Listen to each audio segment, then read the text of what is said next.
My name's Christine, and I am a moderator on the Project Avalon Forum.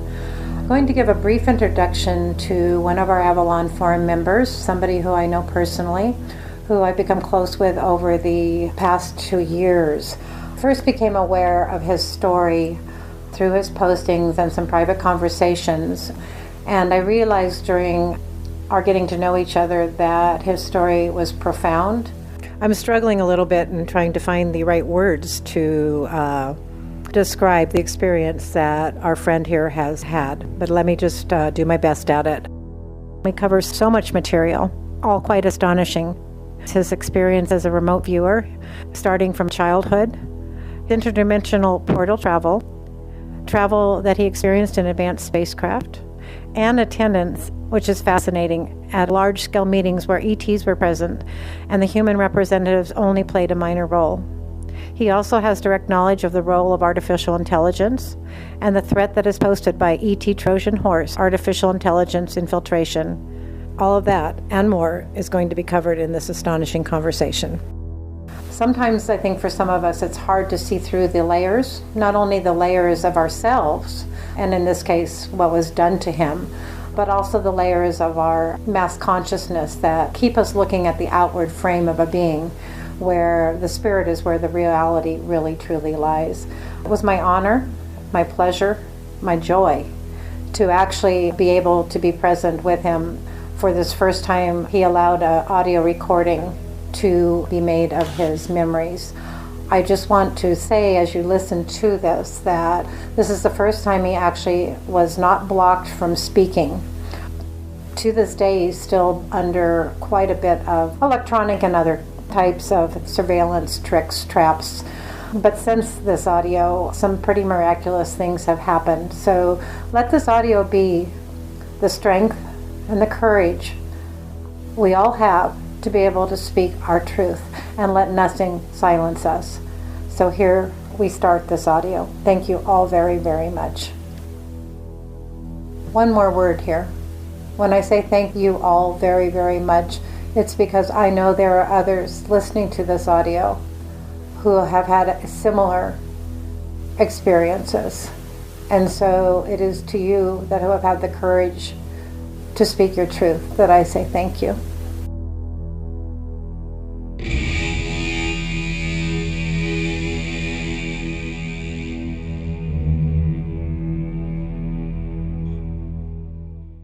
There's so many different, I wouldn't even know where to begin, there's the MILAB part, the small portion of the secret space program, the part working in the Federal Reserve where I was working with those people that were in the Black Sun cult that were inviting me to the Masonic Lodge that I went to a couple times. I went out on the boat with some of them one time, and they were like telling me all their philosophies and whatnot, and very, very dark people. Mm-hmm. And But it started for you as a child, right? Yeah.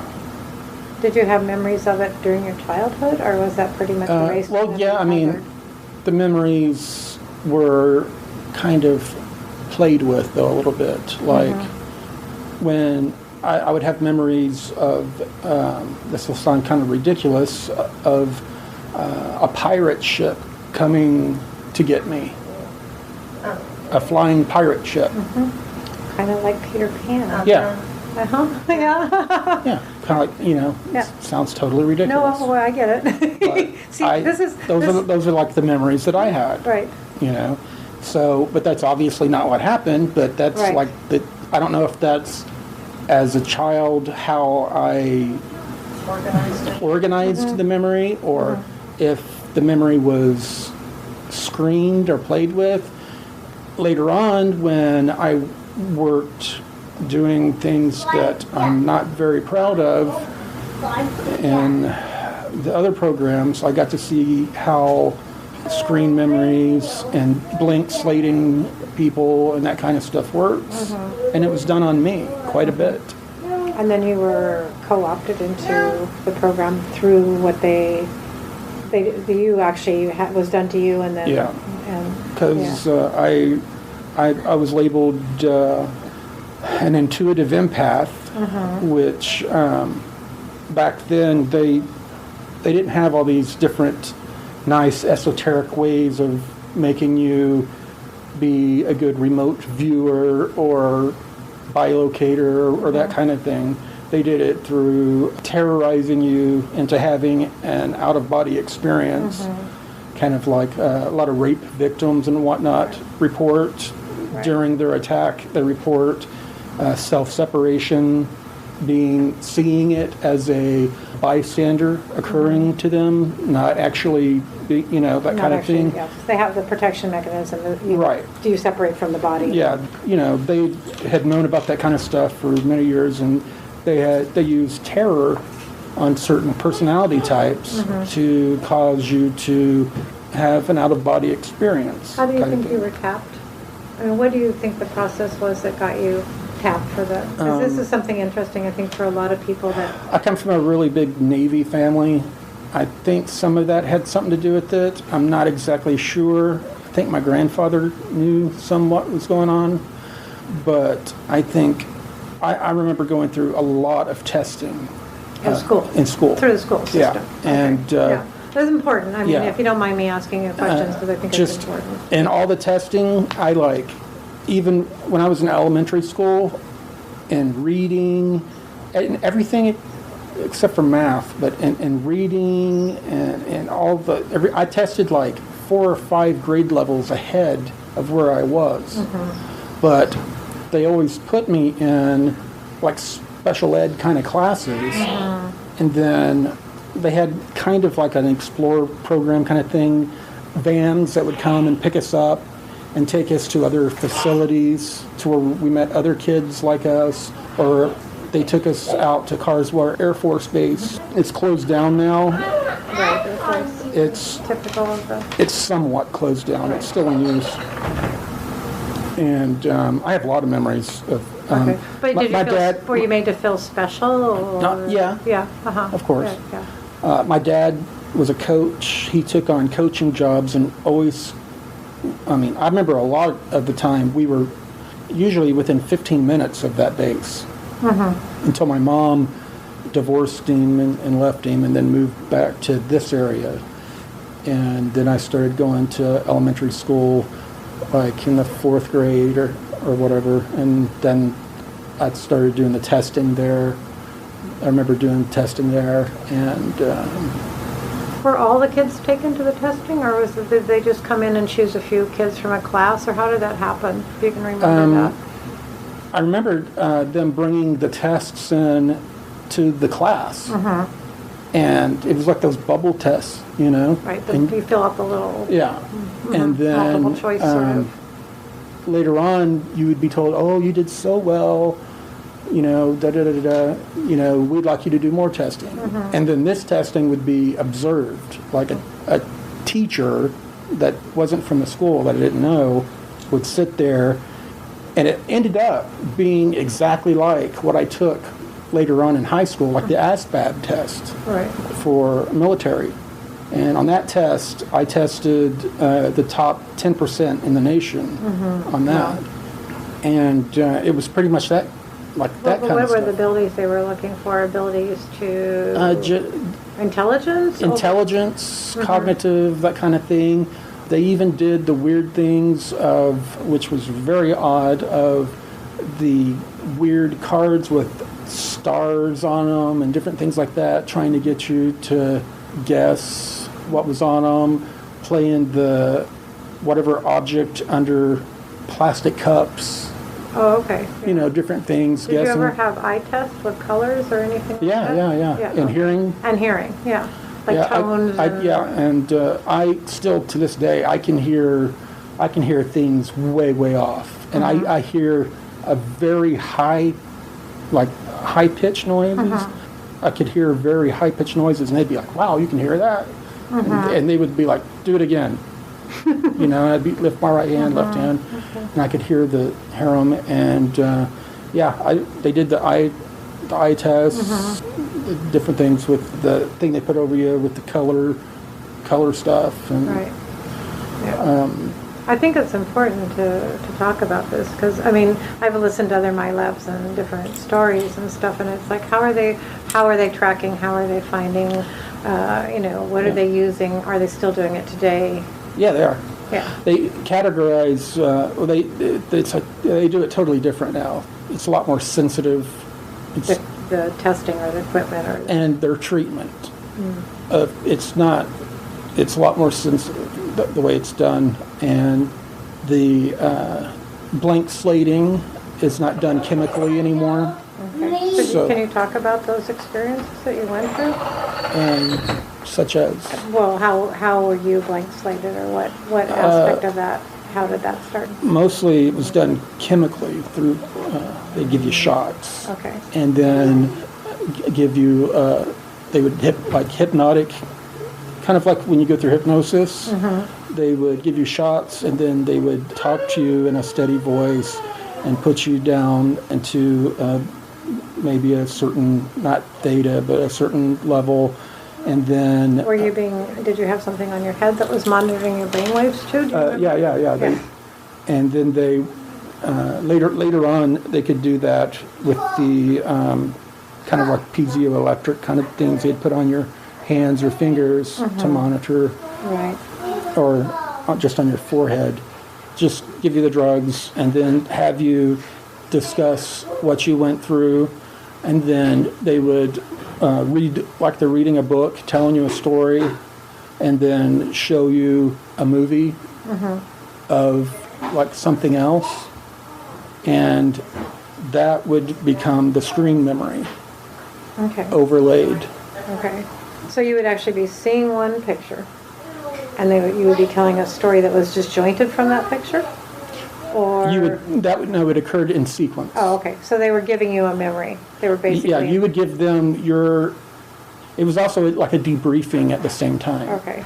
You would tell them, it'd be like a debriefing what occurred, and then they would they kept it kind of childlike, Okay. Read you a story to make it more easily ridiculed or silly or kind of, Right. the other experience.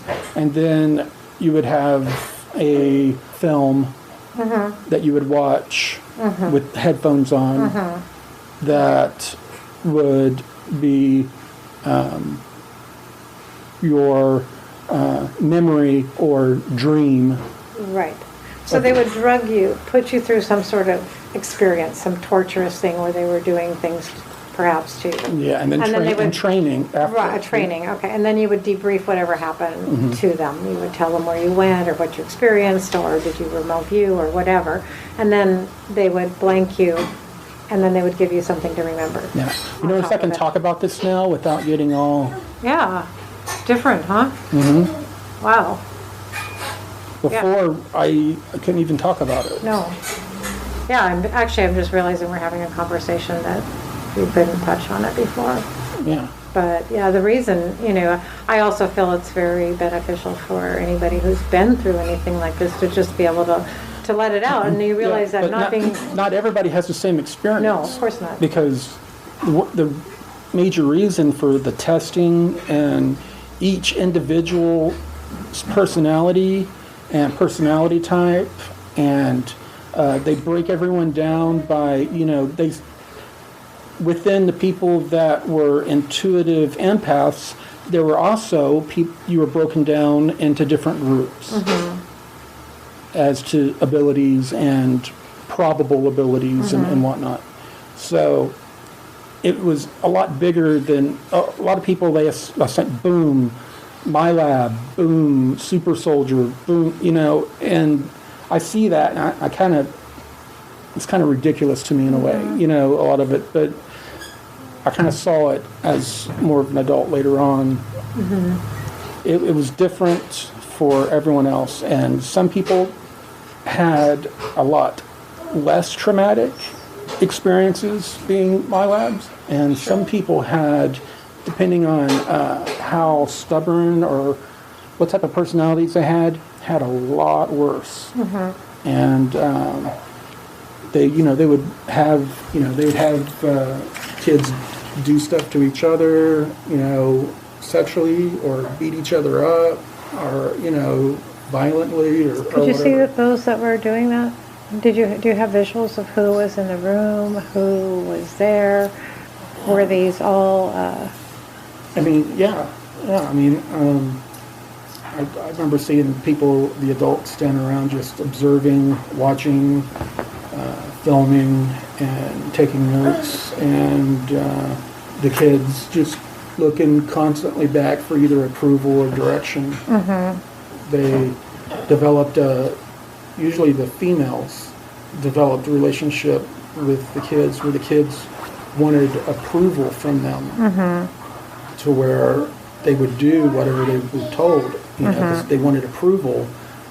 If they didn't get approval from them, then in would come one of the more military-ish male figures that would subject them to one of the more negative things, to where they were on the other side of what was occurring. And were you sometimes alone, sometimes in groups and different scenarios? The alone stuff was more, never totally alone. No. Usually it was like one-on-one with an adult or adults where you're training, a lot of meditation, altered states of consciousness, both chemically induced and then self-induced. Do you think it was like LSD type? Oh, that would definitely. Yeah. Yeah, that definitely happened. There was definitely non-human. Okay. So you do have. Yeah, there was definitely non-human. Can you describe what the beings look like? Was it more than one race, or? Yeah, and I don't really like to. When I see people that are eager to talk about reptoids, reptilians, and these, I don't know why they don't look like mantises to me or whatever, but Insectoids, I call them. yeah, when people talk about them on the forums and stuff, and they sound like they want to know more or all that. I don't even want to talk about them, visualize them or anything. You bring them into your consciousness, you bring yourself into theirs. Right. So don't become a beacon. Don't set yourself up as a conscious beacon. Right. Because some people have this thing to where they think, well, I have this, I can become this beacon of strength around me. Or knowledge or some power. People get these self-inflated ego or esoteric ideas that they are special or have some strength or something or protection or whatever. And some people do have protection, but that's not something to go messing around with. And right. Well, you saw what they were involved in, and you've had direct experience with it. And, I think what's the part of the thing that's happening kind of in a collective way is many people are having certain experiences and they have a curiosity. And I guess you would say be very cautious of that curiosity. Yeah. And don't believe anything that you think you might be. Just remember what it did to the cat. To the what? The cat. Curiosity that killed the cat, yeah. Right, for sure. Yeah. And where does that statement come from? Well, that's another story. Yeah. Yeah. Not Schrodinger's cat, but. Yeah, not that one. No, so we have this, if you don't mind, I really feel the story we're telling or the story you're telling is more common than I think a lot of people are very aware of. And I don't mean common in the way, but I know part of the programming is to make the person that's involved in it feel special, chosen. Did you have that programming? Yeah. Yeah. But the vast majority of the people that are involved are just programmed to forget. Right.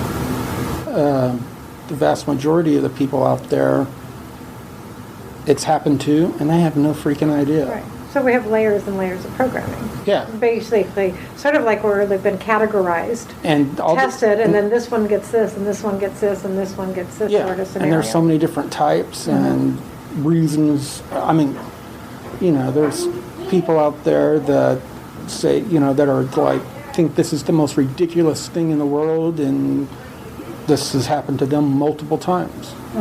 Sure. Probably some of the most adamant against it are the ones that are the most exposed to it, in a way. And some of them are programmed to be against it. Exactly. Huh. Yeah, and they can't really get out of their own program. So what do you, for your own assessment, because this is your own assessment of yourself, as you were going through this as a child, and then you went into teenage, and then you went into the military, did you go into the military? Or were you being trained or tapped for that? No, I was told that I could not go into the military. Told not to. And I didn't remember. And that was by your family? No. No. That was by the program. By the program? Yeah. Oh, okay. And all I ever wanted to do was go into the Navy like the rest of my family.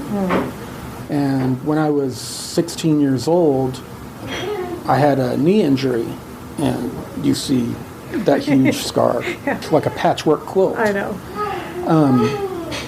And the Navy recruiters, because of my testing and all that, they were all over me. And my mom was totally against it. It was very bizarre. She was back in her room crying when the recruiter came to the house. She wouldn't come out. She was crying. Was this already after she'd split up from your father? Yeah. Okay. So my stepdad was Navy. Okay. So I'm just picking up here, just for the record, that your mother was put through a lot of stuff too. Oh, yeah.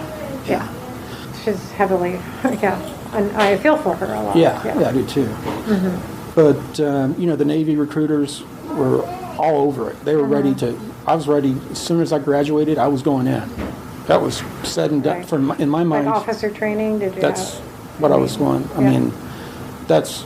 Academy, Naval Academy type stuff. Was it? I was not in ROTC or anything like that in high school. I was kicked out of 7 junior highs and 2 high schools for fighting and stuff. So was that part of your programming too? It was more of just having a shitty life. Okay, right. And a martial arts background to where kids screwed with me, and I didn't have the people skills to talk. Someone would come up and poke me in the chest, and I would just throw them on the floor. Okay. That's all. I didn't know any other way. Anyway, I had a knee issue. I went in, got x-rays, MRI, and went in for routine orthoscopic surgery. How old were you? 16 or 17. Okay. Yeah. I think I was 17, actually, because it was after I got back from Haiti. They're on a church trip, working witness trip. Okay. That was a crazy thing. I was just going to say, Haiti is... It's right right after their big Civil War thing. Anyway, I wake up and my leg's totally in an immobilizer, and everyone's standing around all sad, except for my mom. And they're like, "We're so sorry. You had 2 dead bones the size of nickels that fell from your femur into your knee and tore up all your cartilage, and they had to do a bone graft from your tibia, and you have 4 screws in there." So they rebuilt the bone up above your knee? Up on top. And they had to take almost basically all the cartilage out. Wow. And they said that the recruiter had been there earlier and all that, and my mom just could not wait to get out of them. And you're not going to be able to go into the Navy, I'm sorry. And I was just like, and after that, I didn't know what I was going to do with my life. Right. But it was, part of the thing was I was not supposed to go into the military anyway. Right. Because part of some of the stuff they do, you go off and you do for a while, and then there is age regression done, and then you're brought back to present time. They can manipulate all that, and they don't want you going into the military and having full recall and all that. Right. And were you trained early on as a remote viewer? Oh, yeah. You were given from the very beginning? Oh, yeah. I think, so were you given targets even as a child? Or? Yeah. And then you would find out what would happen to some of those targets in more of your kind of pre-teen, early teen years. And you would be, they would start learning who to start giving targets to and not, because some people would like protect certain targets, not give information on certain targets. So you still had enough aspect, or some could maintain enough aspect of their own consciousness. Yeah, because you would know that you were targeting some individuals or small groups for termination. Are you willing to talk about that? No. But I mean, I'm just also, I have spoken with others, so I understand the devastation of it. Especially as a young Sure. No, it's shocking of how empathic younger person. Yeah, I mean, this is just also, And one of the things was they're very interested in using us for locating portals. Like interdimensional portals? You could call them that, yeah. To bring in, transfer, explain that a little more if you can. Used kind of like in the kind of Stargate SG4 TV series kind of thing. In the beginning, they found that they could just transport non-living, inanimate kind of things like machinery and supplies and that kind of stuff. And then they developed ways of sending a rail of like a small kind of like train that would had seating, hold people, and send that through.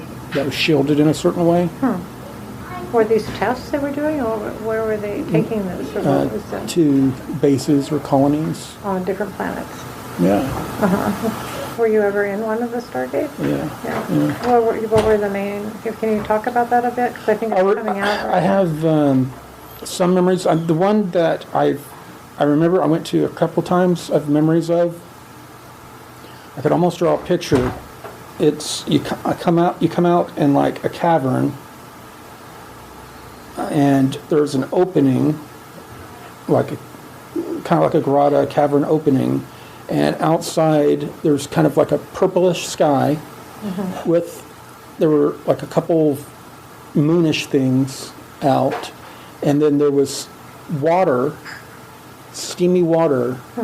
And there were people that were laughing and kind of having R&R out there, just right outside the cave or whatever. And then it went further. Everything was built further inside the mountain or whatever. So there was a base of some sort. Yeah, it was a base of some sort. And you turn back and look, and you could see and there was a loudspeaker. It was almost like a Grand Central Station. You could hear information being like scheduled train schedules or something like that. That and just general information being spoken, and English. Yeah, it was English. And I remember lots of times seeing people and just the one-piece kind of jumpsuit kind of things with flags from several different countries on their shoulders. Any other badges or insignias that you can recall? Yeah, there were several insignias, some with, triangle shape with a circle in it, a circle going around it that was like a dragon or a serpent of some sort.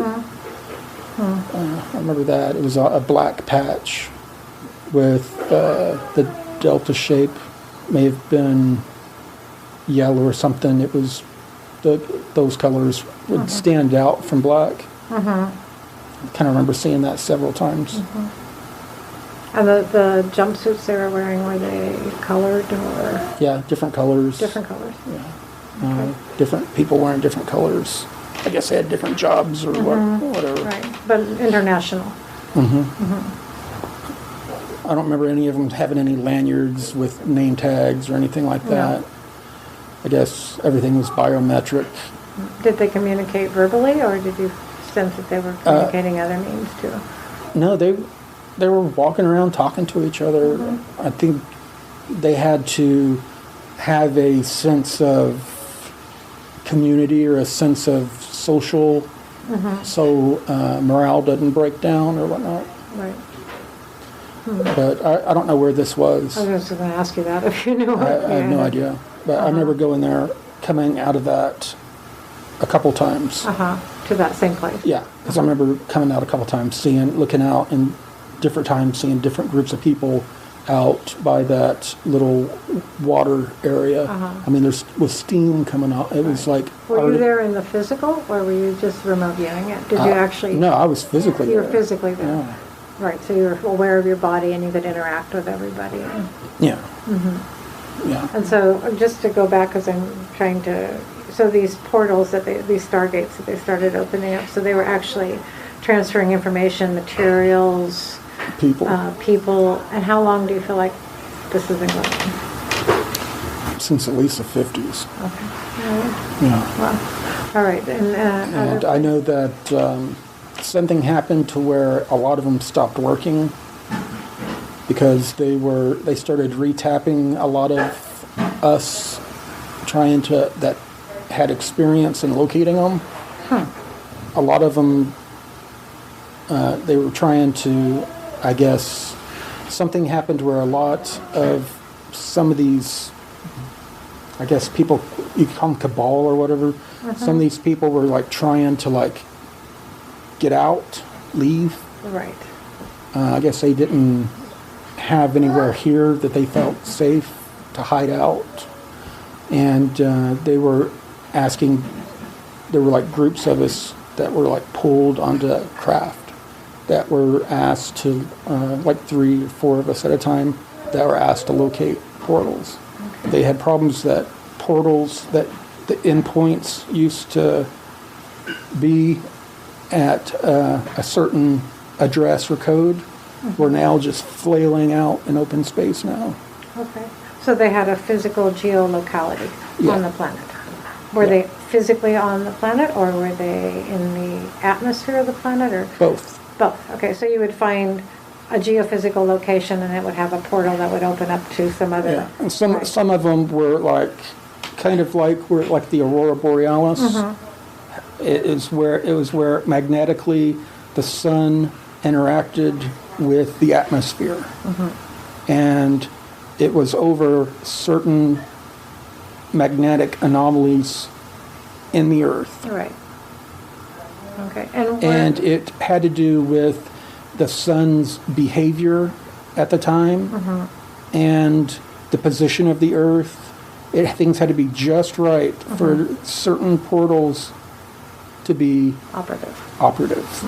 And something was going on to where they were not operative on schedule, and or the other side was not opening up where it was supposed to. Okay. Did you know of any cases where people went into a portal and were lost? Oh, in the beginning, yeah. Okay. Yeah, people were on the other side were quite a mess. Right. Like sent someplace, yeah. So trying to get the picture on the whole thing. Were there portals that were always open? Or it was all tied into something? Not unless it was artificially kept open. Okay, right. So there were, but I know there were attempts made, and there are, according to a lot of the testimony, that there are some portals that have been kept open. Did you ever have... That would be, from what I remember, that would be a very bad thing. Yeah. It would destabilize the other portals, and something to do with the Earth's magnetic field and other... Right. It'd have a cascading effect. Right. So this is why we've had things coming and going on the planet forever, I'm sure, Yeah, and these magnetic point-to-point portals and interdimensional doorways are not exactly the same thing. Okay.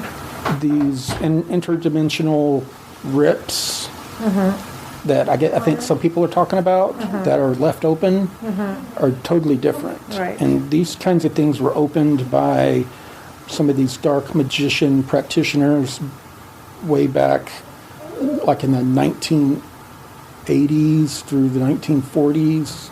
Okay. Like, Well, you mean the 1880s?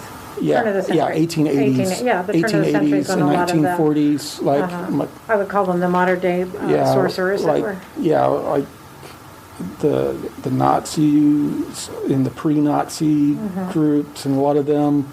This is the stuff I heard from these Black Sun people. Oh, okay. They talked about that. They knew already about my knowledge of portals and stuff.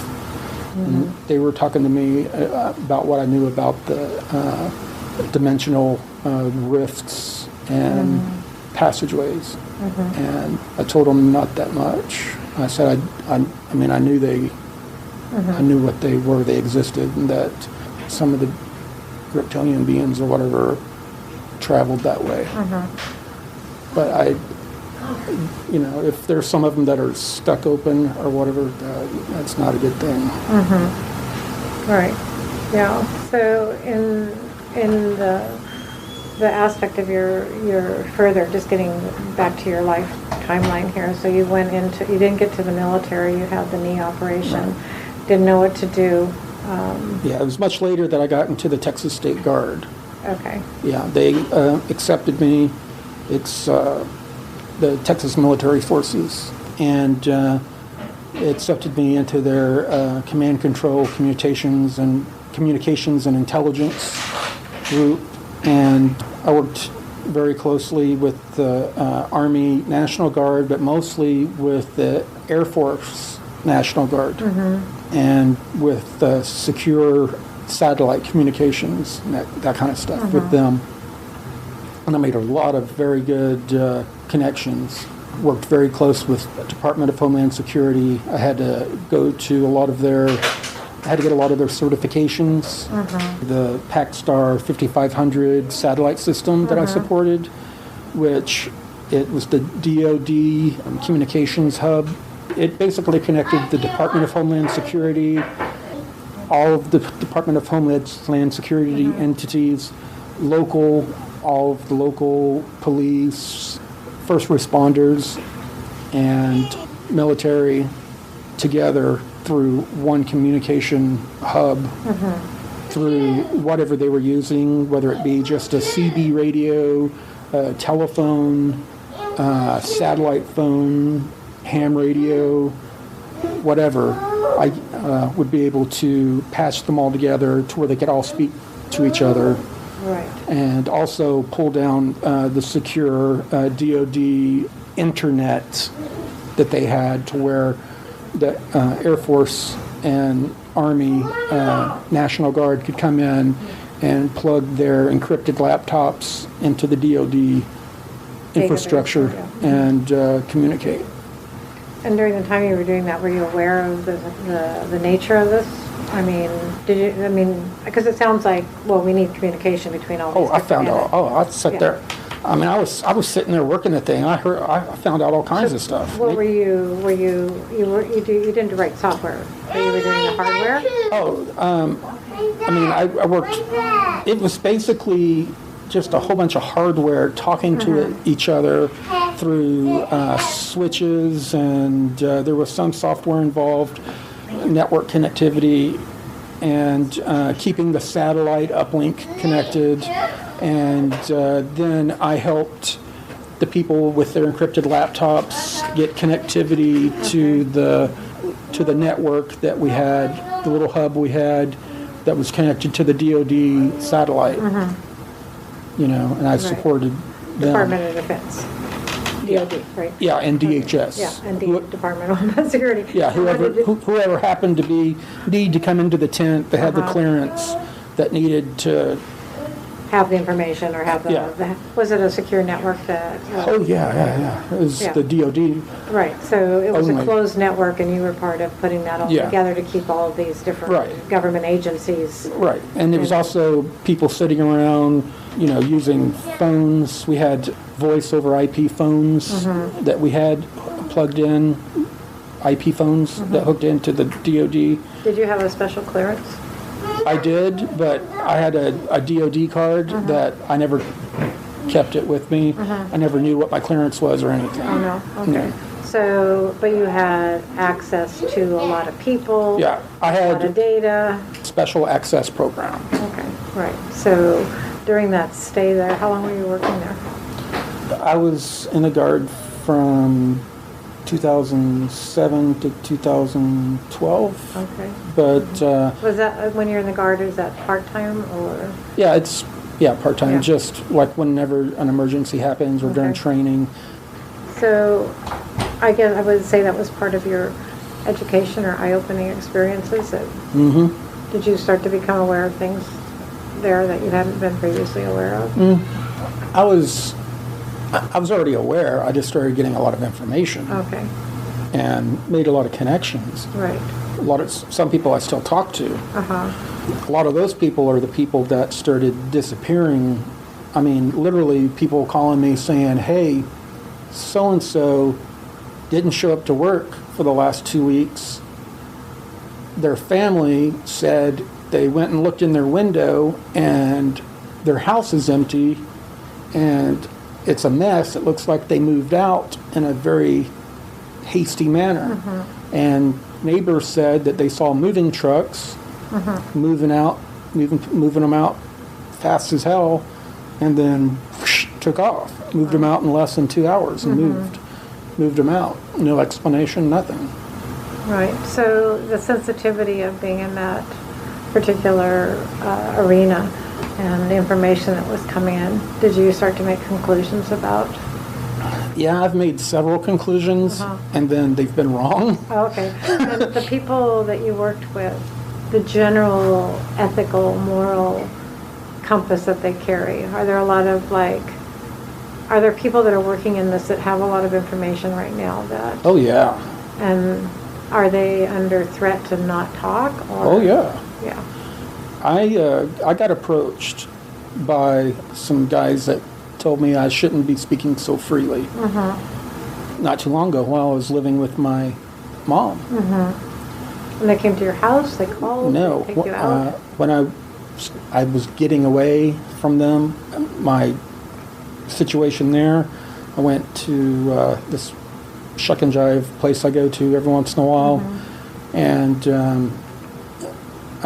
this guy sat down next to me, and he had Arabic written on one arm. He had a short sleeve shirt on, and another guy sat on the other side of me, and I looked at the guy's arm and I said, "Was that Arabic?" And he said, "Nope." And he pulled his sleeve down, and I said, I said, "You wouldn't happen to have anything written on the other arm, would you?" Because I'd met a guy who had Arabic on one arm and Sanskrit on the other. And he said, "Yeah." And he just lifted his shirt up real quick like that and put it down like that. And I said, "That's Sanskrit." He said, "How'd you know that?" I said, I knew a guy in the Guard that had pretty much those same tattoos. And that opened it up, and the guy to the left said, "Oh, really?" He said, "You should probably be a little less open on the internet."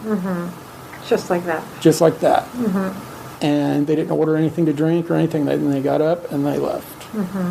So this is a sort of a way of communication, right?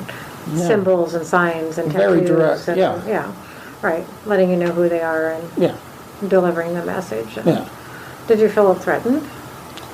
Put it this way, when I left, I took my pistol out of its sheath and put it under my leg and paid very close attention to other traffic and everything on the way home. Okay.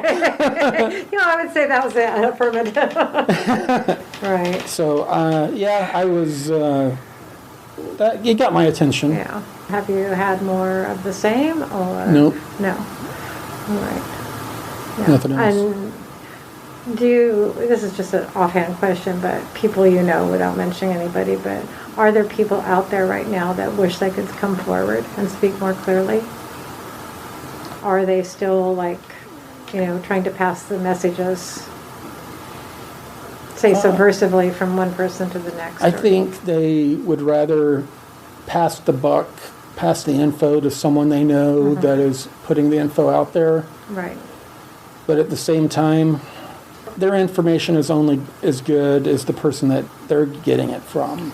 Right. So they're compartmentalized still. yeah. So I have friends in several different groups, and I get the information, and I kind of compare it.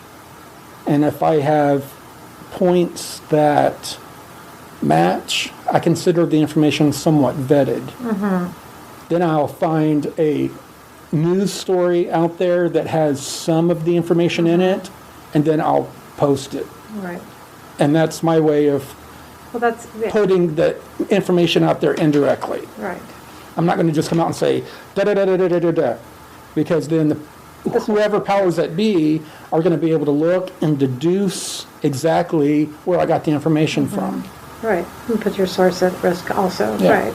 Well, that's what I mean. I'm looking to a lot of people that are in the intel biz in a way, and it seems to be how they're doing it. They're kind of triangulating information. And After I posted that stuff yesterday, the president of SAIC went to my site. Okay.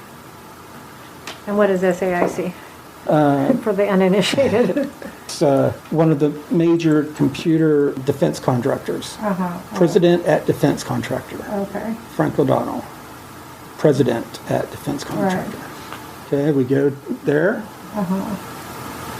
National Security Executive Management. SAI Science Applications International Corporation, SAIC. They have been pursuing me like crazy to come and work on Navy contracts, which I've said no to. And, you know, it shows here that he viewed my profile 2 days ago. Right. After I posted some information on the portals and torsion field stuff. Yeah. So just I mean, this is all very fascinating to me, as you well know. Like, you know, coming from myself, my self point of view of not having any training or apparently, I have no recall of military background. And yet,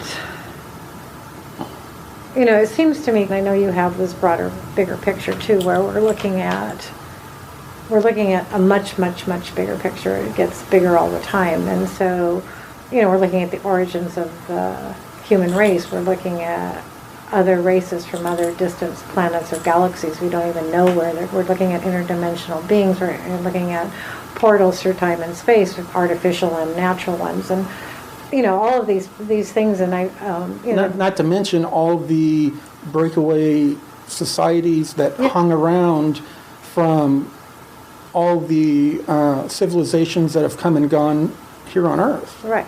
Plus AI technologies, ancient technologies. The AI is something that those in the space program and intelligence are very concerned about. Okay. They're concerned in what way? I mean, they're concerned of other AI presences that they're not, the ones they're not writing, the codes they're not writing. Right.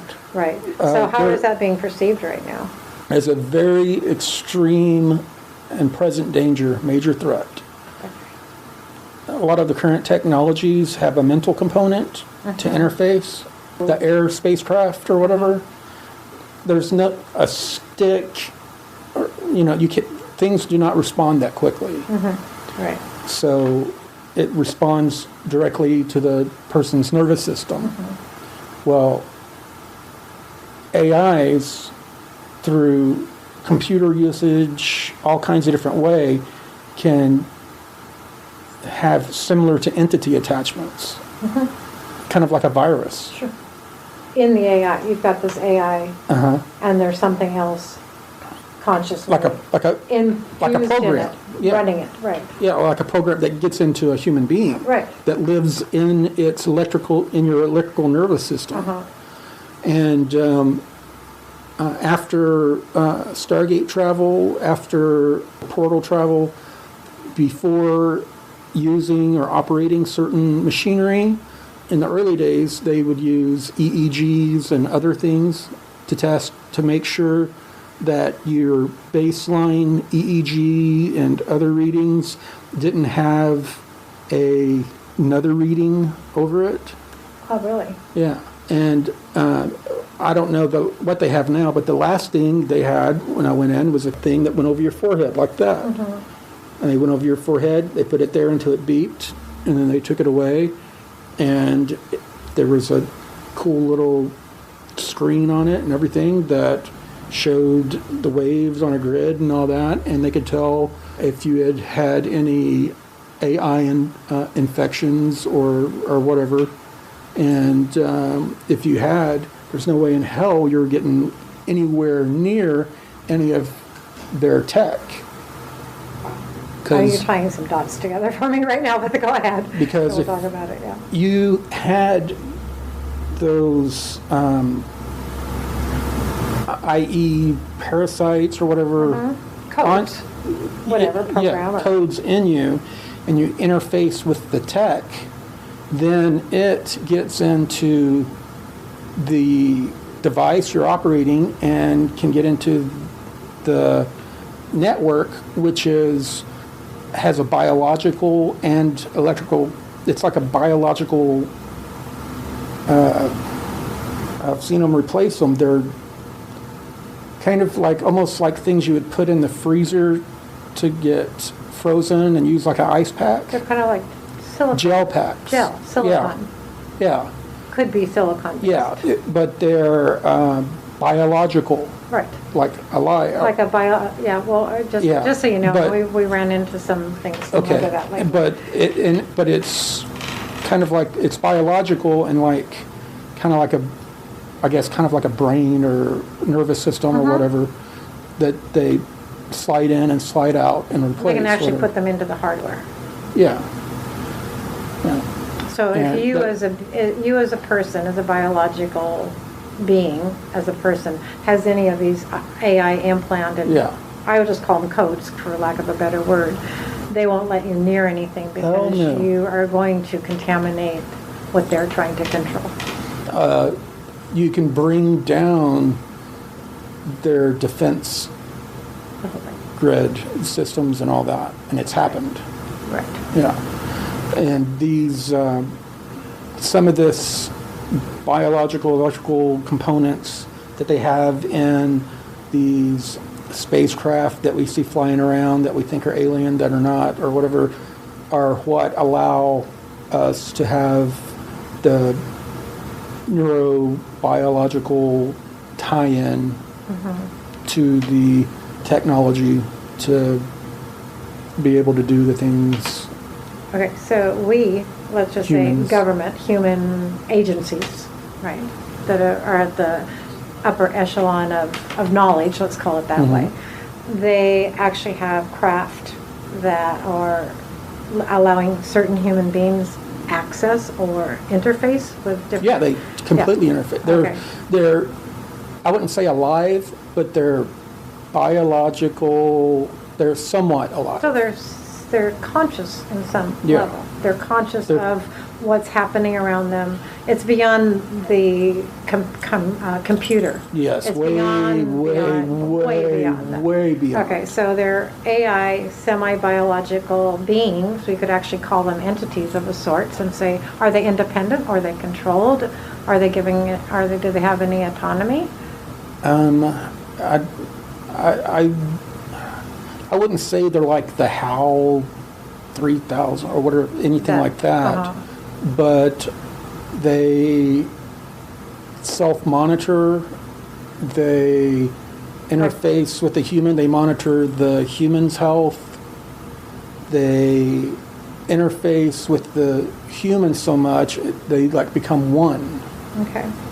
And as a person, just almost before a person is thinking what they want to do, what weapon system they want to engage, what maneuver they want to do, or whatever, the craft is already making the needed adjustments it's like and an preparations. Extension of your body. Yes. Right. So the craft becomes your body extension. Basically. Yeah. Right. So you're managing it on that. Yeah, it's almost like a prosthetic. Right. So are they using this only for military, or is this being used in other ways? I don't know. It has all kinds of applications that would help humanity. Sure, of course. One thinks one immediately goes there, but it seems Yeah. the predominant control mechanism of this right now is... Yeah. Anyone that's in a wheelchair that has spinal damage, there's no reason for that. Right, right, I mean, with what they have. right. People are When suffering needlessly. You, the person, the conscious human being, has now been molded with this craft. Melded is the right word. Yeah. Can you, at that moment, you yourself override the input from this? Well, yeah. Could you take control basically and say? Yeah, you're in control. But could you, if you broke away from the whatever it is that's giving you that ability? Well, we put it right when we said it is basically like a prosthetic. Okay. You are in control. Mm-hmm. Your mind is in control. It's just like having a prosthetic arm. Right. But it's sort of like... And it's plugged into your electrical system, right. and your mind is telling it to do this, right. this. But if you, let's say, became rogue, you went rogue to the system and you decided, I'm going to do something totally different, because it's somewhere there's other precautions for that. I would say that there must be something that they can kind of unplug you there. That's what I'm asking. Yeah. Yeah.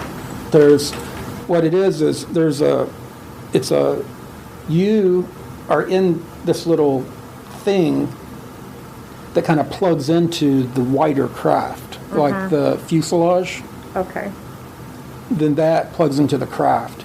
You can be ejected from that at any point. Right. And then So there's something else monitoring you.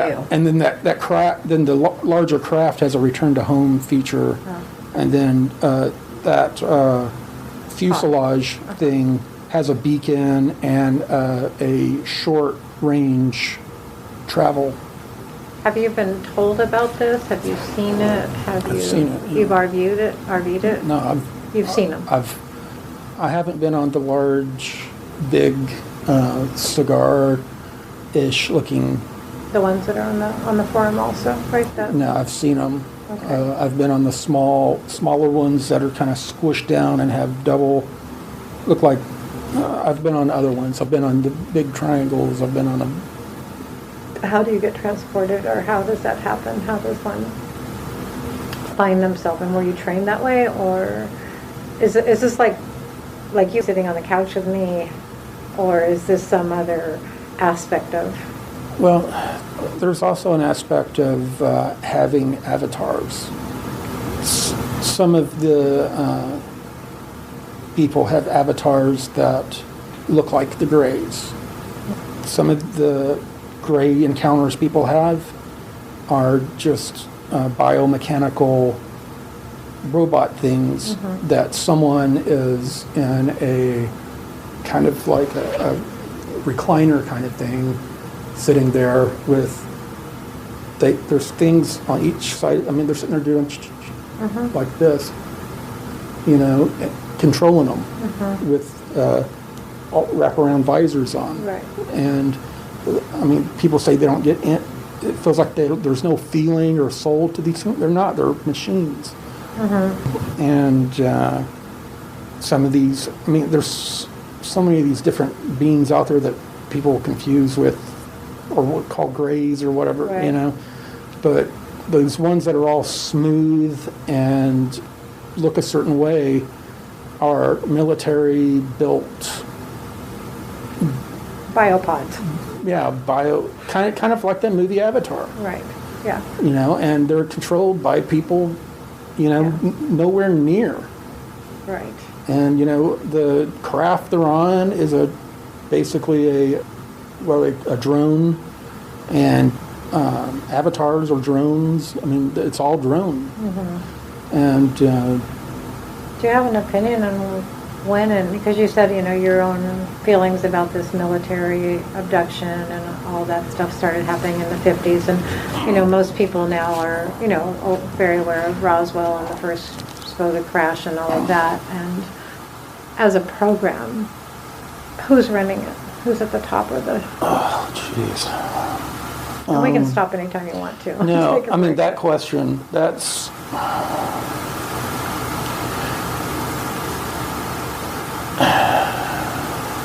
I've looked at that pyramid so many times, and every time there's so many people with their arrogances and that think they're at the top of the pyramid, and I find out that they're like nowhere near like these black sun cult people, just because basically they run the Fed, they run the Babylonian money magic system. They do. Yeah. It's the black sun cult. Yeah. They run it. They think Through that, black magic. yeah, Yeah. Money is black magic. it is. Yeah. They went into detail talking about that. Yeah. We could maybe hold that one on the side. No, like I said, I don't know where to start. I know. So, but I'm seeing that, we'll continue But, through this part of yeah, it, but. who's controlling all this? Hell if I know. Ultimately, it's off-world. But when you talk about people, there's definitely some bloodline. There's a bloodline thing going on. Now that becomes a whole other interesting to delve into bloodlines and to try to understand what is a bloodline and what does that mean and why do we have so much attention on it. I mean, I think we're looking through multiple scenarios right now, and somehow they all feed back to each other. And the bloodline all feeds up to off-world. Right. And they're basically some sort of mixture. Right. We're all mixtures. We're all mixtures. Yeah. That's something I just, And there's been, I was debriefed and told about meetings that we had with all these other groups that had come in, and just about every group that came in claimed that they had a hand in our creation. Right. So at the beginning, the American military was extremely indignant and pissed off because they were a lot of them were still very Judeo-Christian kind of people, and Right. these aliens were coming in saying they created us, da-da-da-da-da. But, there were, dozens of races, supposedly, that were coming in, different races. How were you debriefed? Were you in meetings? Yeah. I mean, there were I've been in a bunch of different situations to where it was big meetings, almost like a miniature kind of UN kind of thing with people sitting around talking about stuff. Conference sort of setting, and with me sitting, looking and reading off of kind of like a tablet kind of thing, reading what they were talking about because I didn't understand. They weren't speaking English, And there was always someone sitting there doing a sign language that wasn't regular sign language. It was a sign language that looked more Native American to me. So, and in these meeting spaces, there were military, U.S., other country military too?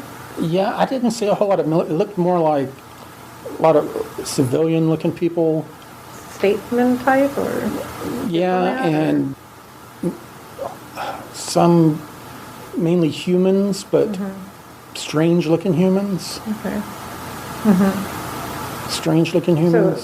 So it was discussed that these varying races that had been coming onto the planet all had something to do with the human creation. I remember there were some humans there. There were several women with one man that had dark black hair. And when I say olive complexion, I'm talking, they look just like olives. Greenish. Green. Look like olives. Okay. And wore just different kind of clothing kind of stuff were there. And the men had military haircuts, short on the sides, kind of a little taller on the top. Women had very beautiful hair, But they were, like I said, mostly, except for when I was real young, mostly what I dealt with were human. But they were just different. Right. Different kind of human. Right. But a lot of different kind of human. Different colors, different. Did you ever see Different any sizes. Did you ever see really, really large, like Very tall. Very yeah. tall. Yeah. Like what? Did you ever see any with 6 fingers and 6 toes?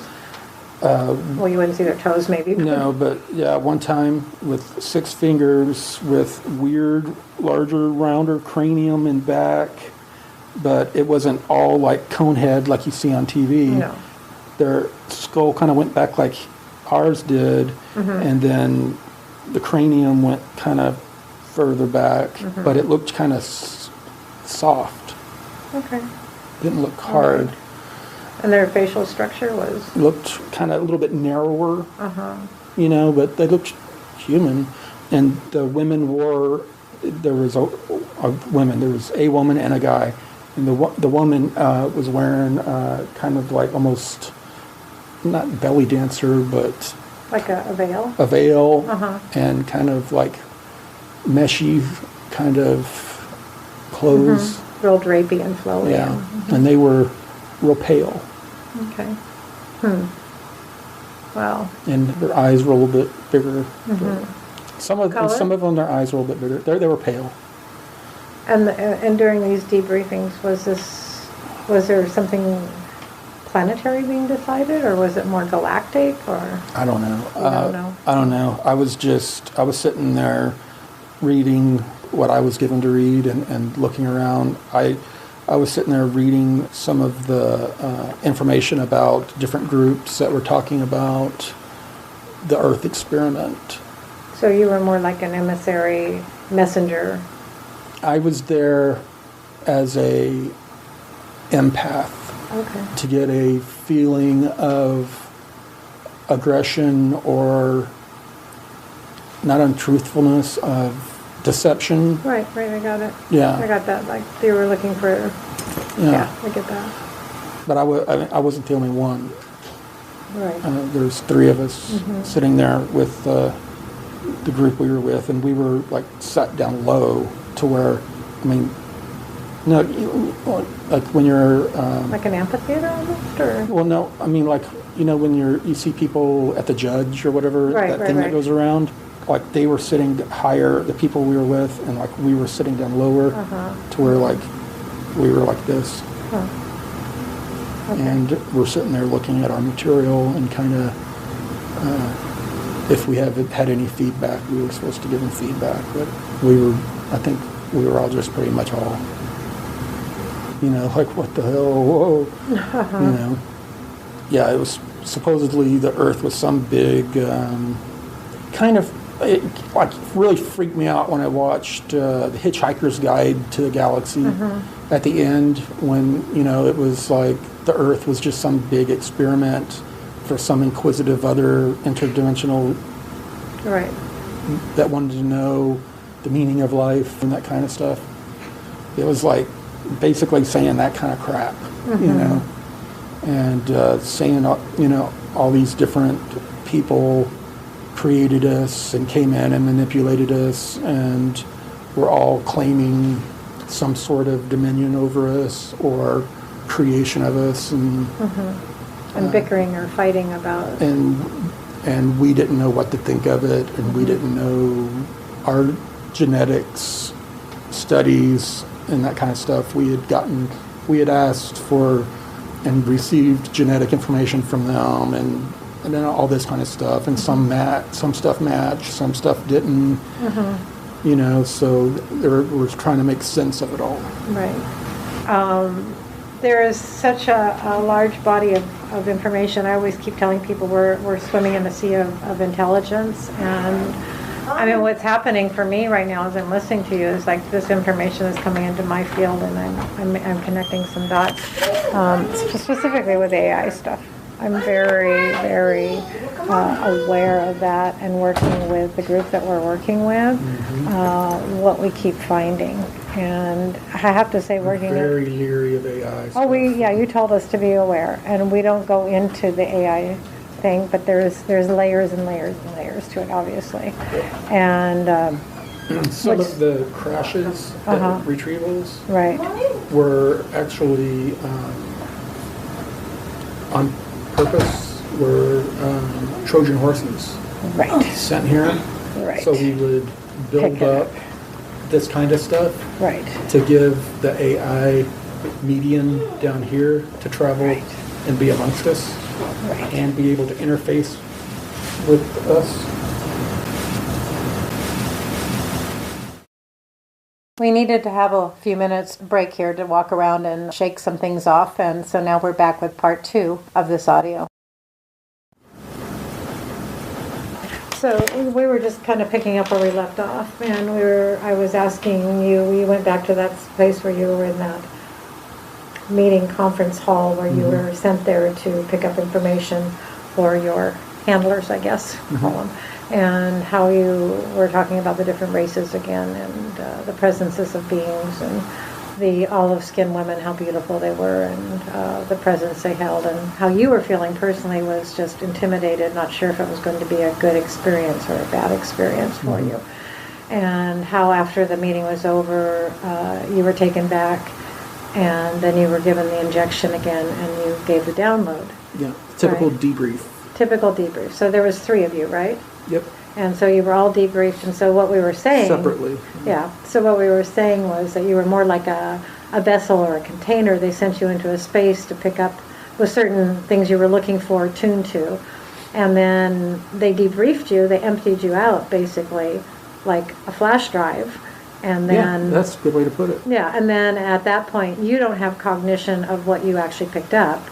You were just the flash drive for them, and then you started to say I know about, what they wanted. They wanted us basically to pick up on deception, possible threats, just, anything, I guess, they should be watching out for. Right, any threat against them, Right. per se. Yeah. The language that was being spoken, none of us understood. It was some sort of universal language that I guess most people there understood. There was one person doing some sort of sign language that reminded me of the sign language I saw Native American elders using on the reservation when I was younger. If there was any telepathic stuff going on, we weren't picking up on it, or it wasn't directed to us. But what we were given, reading material to read and absorb, but also to keep our logical minds occupied so we could pick up things without reading into things. Right. To naturally pick up on threats and whatever. Right, so a part of your brain wave or activity was being separated from the logical brain that would have overwritten anything that was coming in. Is Right. that- yeah. Okay. Yeah. And then afterwards we did the typical thing. We went in, got a shot. I remember the shots always were kind of like tetanus shots. They burned In the arm, in the muscle? in the arm, in the shoulder, or in the hip, usually in the shoulder. Except when I was really young, they always get it to you in the hip. Then they would do the thing where they would start talking to you in a regular voice and talk to you to where you would kind of start fading away and kind of getting listless. And when I was younger, that's when they would like kind of read you like a kid's story and then show you like a kid's kind of movie that would turn into kind of like a dream scenario. So that would become a screen memory or a dream memory for you.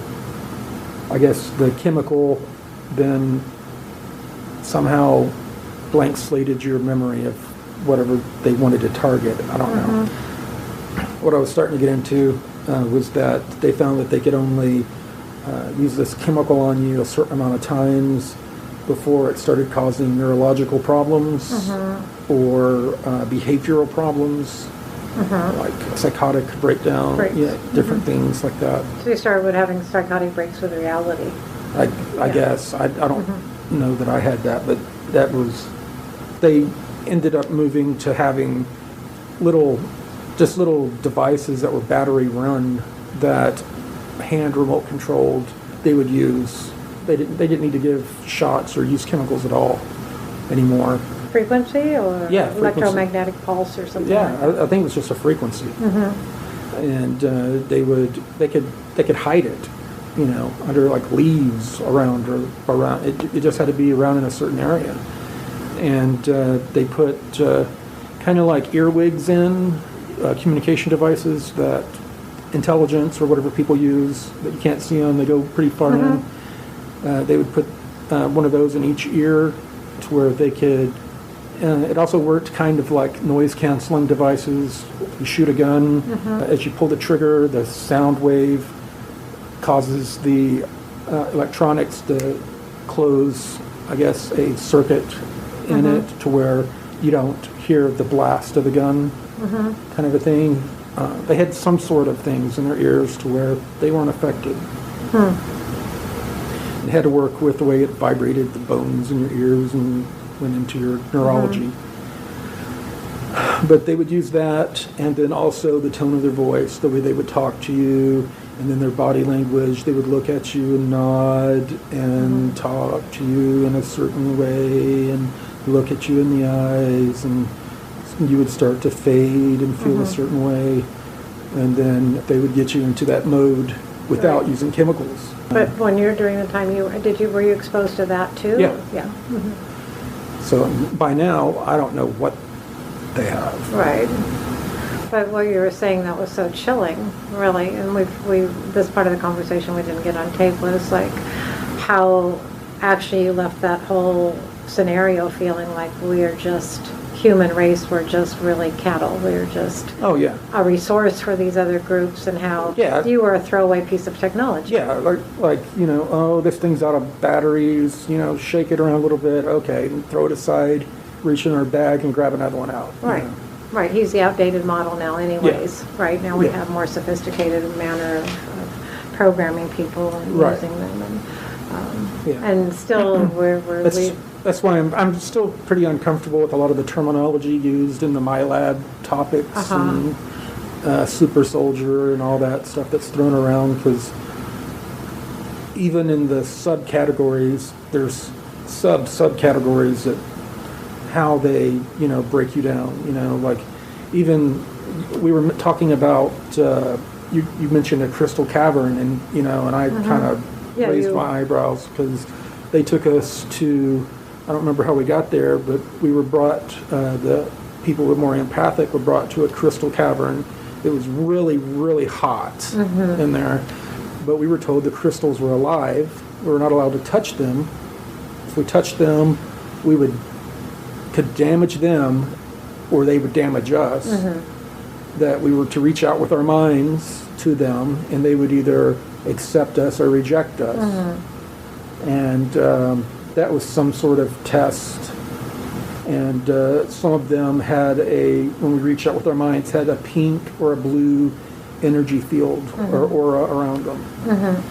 I don't know how that came up in our conversation, but when you mentioned... Well, we were talking about how many people are right now penetrating into these different realities that are around us all the time. And so for you, what I said was that as a group session that we were doing, which we call planetary empaths or planetary healing, that we were shown down into some crystal caverns. Now, the way I found them was another member was talking about the mantle, the subconvection planes that are under the mantle, under the lava flows. We've got the crust of the world, and then there's movement under it.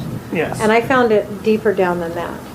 And then we found ourselves as a group going into these crystal caverns. And then I was speaking of somebody else I was sharing that with, and they had talked about another woman that was going into these crystal caverns. Yeah. And how I call them... Did they describe it as hot and hard to breathe? See, I didn't go in the physical, but a lot of times during any session I will get out of breath, or I'll get hot, or my body will break into a sweat, and I can't recall if it was during going into the crystal or not. But yes, we were calling them resonant chambers. They're memory chambers. They are the live part of the planet. I have no doubt of that at all. So I was just sharing that with you, and that popped you into telling me because the adults didn't go in. Because it was like, we could only stay in there for like 20 minutes. Right. And we left. Do you think, again, you were being used to pull information out of these crystals? To be debriefed, or? I don't know. I think they were wanting to see which of us could connect with the crystals. Right. Well, they're. I mean, for me, they're high frequency memory and energy conductors, and so I wonder if they were using you the same way they were prior to that, where they were putting you into these spaces and you were picking up the information that was there. If so, that was removed. Right, you wouldn't remember that because of the... I just remember that it was, the short memory I have of it was, I was probably 10 or 11. And I just remember I couldn't hardly breathe. It was like, I'm talking like 120 degrees or more. Wow. And the crystals were quite big. And they weren't like the ones that they showed in Mexico that were not that far underground on TV, probably 10 years back. I think they were made of quartz. You couldn't quite see. These were like pretty much crystal clear with some inclusions in them. Okay. Large? Like what size? Like probably 18 inches to or larger around, and coming a good probably 7 feet out of the sides and the ground, and they kind of crisscross. Some are smaller, some are larger. Right. Wow. And do you always have memory of this, or does it come and go, or do you have any? Well, I mean, I've always had memory of it, but I didn't have any context. Just kind of like it was a dream or something. I mean, after I had that eye surgery and I had that full recall, and then I blabbed all that stuff to the people in the recovery room. I think I wrote up a thing in the Avalon forum about that. Right. Kind of freaked some people out at Parkland Hospital.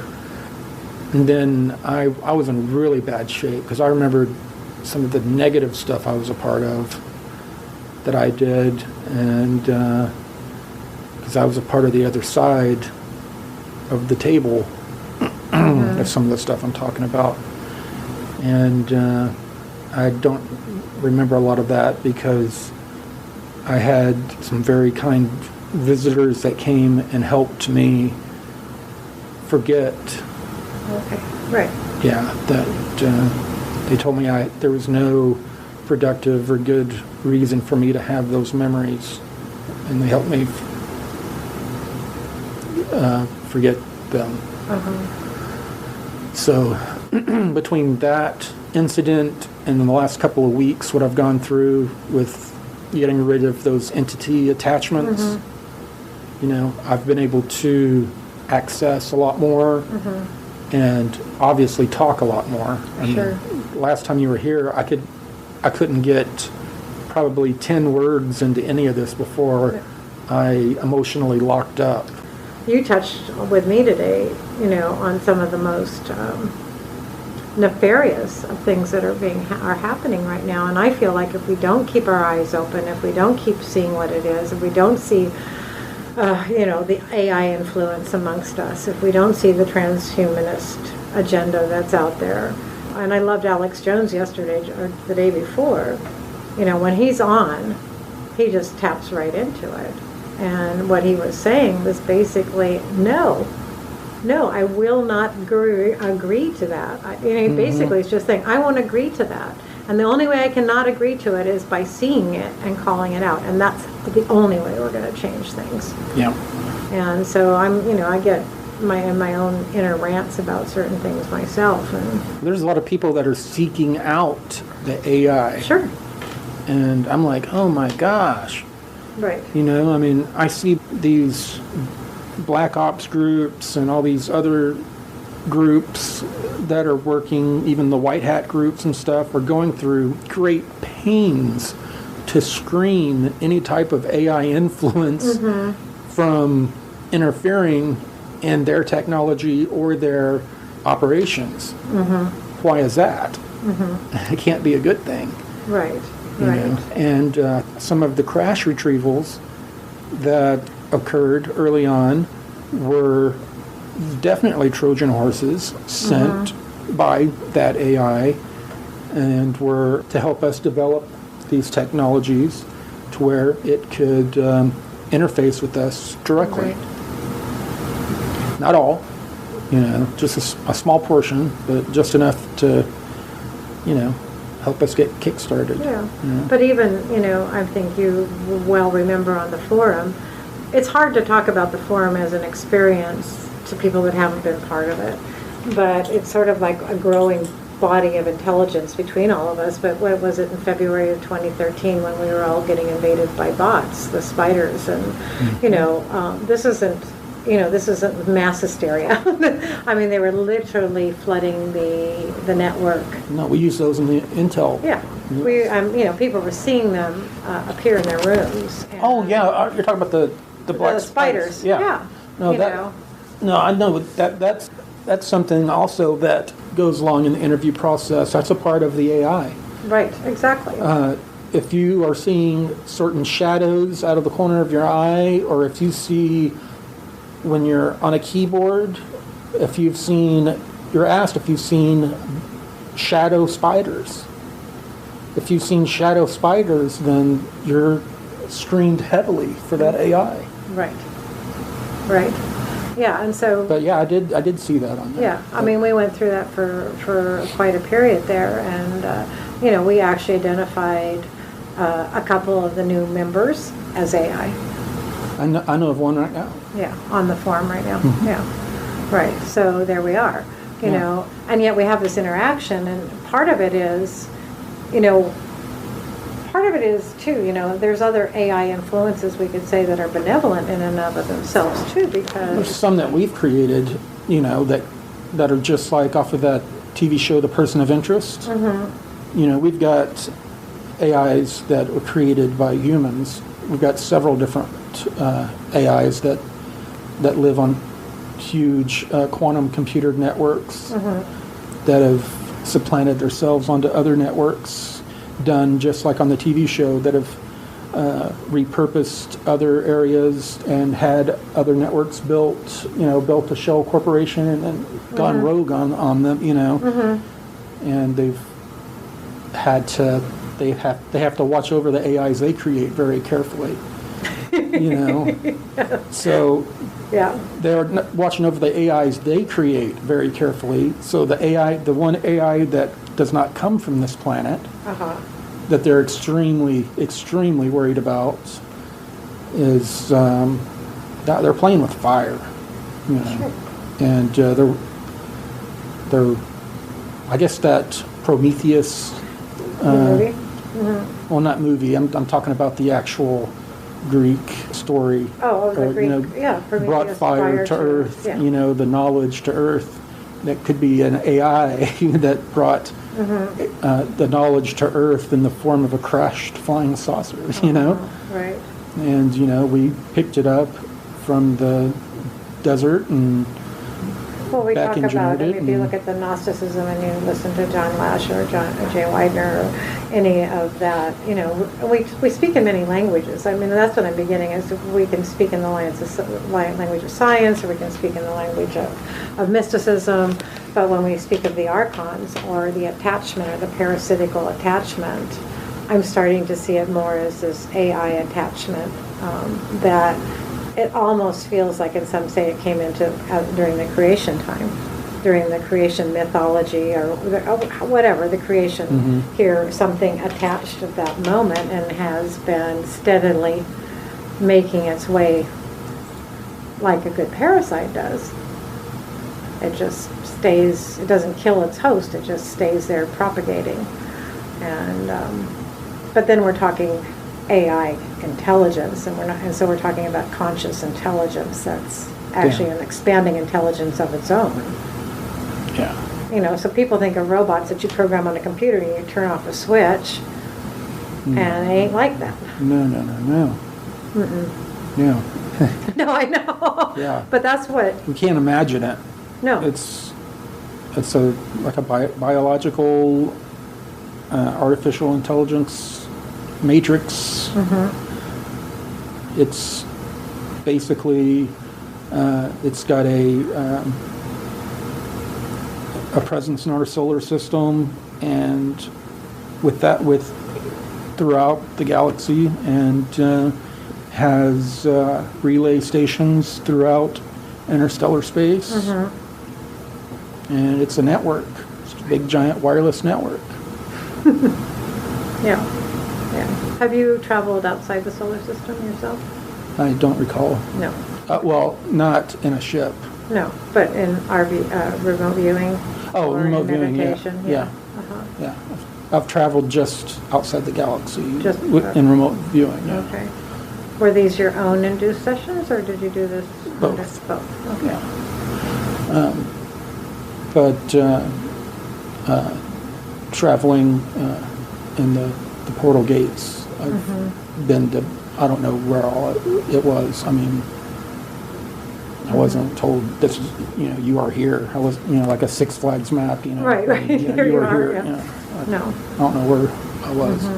Like that one place I told you where I came out and they're just outside kind of a cave entrance. I saw that steaming, very pale blue water with, people there having R&R, and up in the purplish sky I could see far out there a couple of moons or whatever. I don't know anything in this solar system that fits that.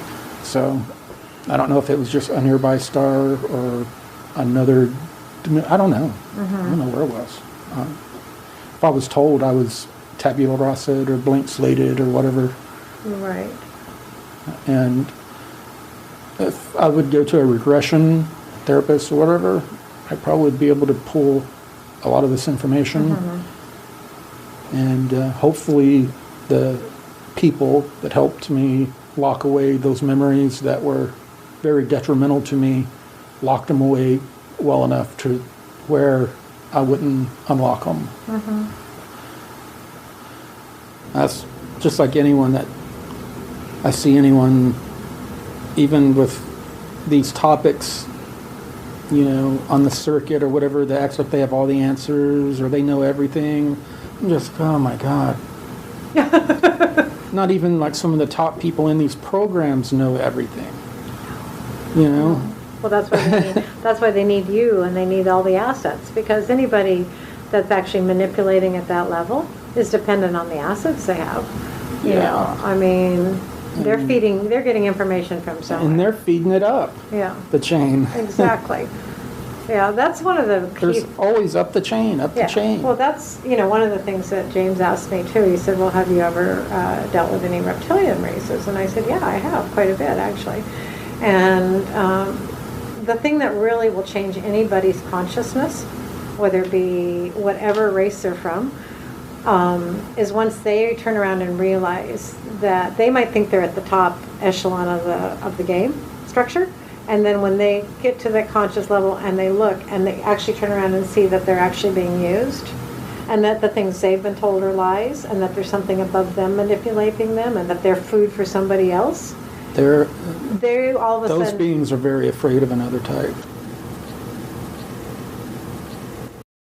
Hi everyone, this is Bill Ryan here from Project Avalon and Project Camelot, and if you got to this point in this extraordinary conversation, and I'll call it a conversation rather than an interview because it really was just a conversation, you may be just as astounded as I was by some of this information. I know this person, although I've never met him personally. He's a long-standing Avalon Forum member of the highest integrity. Up until this conversation, he'd never come forward with anything like this amount of detail of his own experience. And I didn't even know much of this myself. Of course, after I heard the audio, just as you have done, I had a bunch of questions. As you listening to this now, you probably have yourself. So I wrote up some questions for Christine to put to him. And she was able to do this a week later.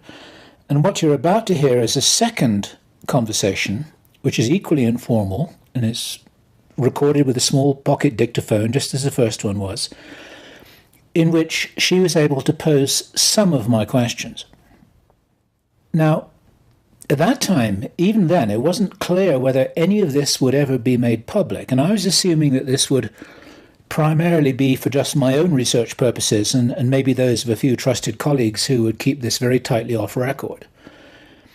But then our friend decided he wanted to go on record, and so it's our pleasure and privilege to support him in this. This is what we're doing now. In future conversations, we'll make sure the audio quality is a little better, but I'm confident you will have been able to pick up most of what's being talked about here, and we'll certainly supplement it with a transcript as soon as we can. So thank you for bearing with us, and now you can enjoy another half hour of enlargement on one or two of these very huge issues. Thank you. I'm going to try to lead into this some sort of way. I'll just go with what Bill's written here because his background is so... and this is probably the biggest one.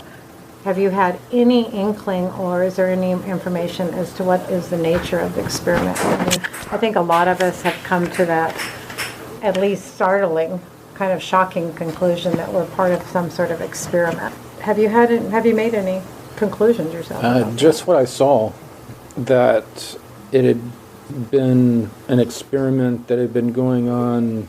It seemed not like the time frame that I'd seen of 250,000 years, but like millions of years. All these different groups, according to this document that we looked at several times, that we were flipping through on tablets before tablets were the mainstream. Okay. Except they weren't tablets. They were kind of like a piece of plexiglass. Kind of like they show in the movies right now? I guess. Yeah. Like where you have a kind of like a screen that you can move things around on? Yeah, or yeah. It was like a screen, like kind of like plexiglass. If you'd hold it, you could see your fingertips through it until it became opaque or whatever with a page. Anyway, reading through, there are all these different groups that were claiming that, and I think I covered this before, that they were our creators and had all put forth to us, current humans, that they were our creators. And there was evidence in our DNA that there was some of their DNA there. Now, none of it jived with any of the other group's information, so it was all really confusing. It was like they were all claiming authority and kind of poo-pooing the other groups to a certain degree. Kind of like there's a university and there's some big breakthrough research, and you've got 22 little working groups, and they're all writing their theses, and they're writing their thesis from their perspective, and they're all aware of the other theses, and they're writing it in competition to the other ones and retorting the other ones at the same time. So, and then you have all those together, and us with our limited knowledge have these stack of like 22 theses and are trying to make sense of it, and it wasn't making any sense. Especially when we were running into human beings that 25, 35, 75,000 years ago supposedly were humans, evolved on the planet here, had societies, civilizations that had risen, fallen. They were breakaway civilizations like we have, with space programs, higher technology, using the portals. Usually they were, instead of scientists, they were kind of priests or a caste system like that. But there were all these types of people, and all of their civilizations were wiped from the face of the earth during whatever cataclysms and stuff that happened. I mean, every once in a while you'll hear of somebody in a mine smashing open a rock and finding something out of place, some out of place artifact or something. And they'll attribute it to a civilization that we don't know about. There were more than a handful of these ancient breakaway civilizations that were still hanging around and had a presence in the solar system and underground on the Earth. On the Earth. Yeah. So How many different groups do you think? It was the breakaway ancient civilizations. It was 5 to 7 or something like that. It was like just right around a handful. Okay. And then you said then there's these other Yeah. extraterrestrial. Yeah, I guess they were extraterrestrial. They were human, just different looking people. Right. And I didn't, they didn't point and say that person's from Alderaan B, that person's from, I don't remember getting any of that. If I got that information, it was taken away. I don't know. Can I, just for continuity purposes, when you were in this conference, the way you described it, a somewhat tiered conference. There were a bunch of those. Yeah, so there was different groups from all over, but you were there at the behest of the military. I mean, that was your program. That's what they were running you with. They were putting you in that place. These guys weren't military. No, they weren't. Okay. No. I guess the military were the ones that chose us to go in and observe with them, but they were more like ambassadors. Or the ones in the conference, but you were sent in by the current era breakaway civilization humans were more of ambassadors or whatever. Okay. A diplomatic corps? Or, yeah. It seemed as though they were seated kind of in a way of like they weren't given the best seats in the house. So there seemed to be a hierarchy of how people were seated in the arena, as it were. Well, the others seemed to be all somewhat equal. Oh, okay. But the humans, it seemed, were, some of them, I think, didn't want the humans there, probably, and some of them did. Okay. So the current era humans were there. Okay. For whatever reason. Right. Were there. Never was made clear. Yeah. And they were there. I never heard, they weren't talking, they were observing. And they were really just trying to figure out what the hell was going on, what's the truth, what's going on. Looking for intel, data. Yeah. And in those, I did not see the breakaway civilization groups, ancient humans. It was all the people of different origin. Right. Except for the people would rotate that would come in that were the ambassadors. Every once in a while they would look like they were not like you would picture a Nazi Caucasian kind of elitist. Some of them almost look like they were picked from like a jungle from the Amazon or something and dressed ceremonially or whatever. So like native garb or something from wherever they. Right. Yeah, and they would be there like with another person, but we would still be sitting below the aisle, the post thing that came up, just to where above our nose, we could just barely peek over. Did you feel that, that type of seating, did it make you feel lesser or, there obviously was some purpose to... Yeah, I felt, it was like very well removed. It was obvious from what we were reading that I'll call him ambassador, current era ambassador, felt in the dark and somewhat removed from the process, from the UN type whatever gathering. There's all kinds of beings that are visiting Earth that look nothing like humans. They weren't there. Okay. And I remember you mentioned the most striking to you was the olive-skinned man and 2 women, right, with long dark hair. Did there seem to be any seniority in the way that they were communicating with each other, or you said that, or they were just... No. There was tension. Okay. I know there was tension. I remember feeling there was tension between them, but it was kind of just I guess you would say like a UN, like I guess not everybody there was in total agreement about everything. Did you get the sense that, because I'm just like doing my own thing too of that, because we talk about this experiment and we're human resources, because you mentioned that earlier too, where at some level we're just viewed as a resource, like cattle, like that. That was very much how I felt we were kind of looked at, like inviting the... Okay, interesting. Kind of... So they might have been even trying to determine who had more ownership? Well, I don't know about that. It's just that some of them, I think we were offensive or filthy to them. Okay. That's just a sense of it. It's just that's a big question. I don't think we're, have any... But I didn't get... I mean, that's just a sense. But there was this one language that was being spoke, and there was no rising of language. It was just real monotone. That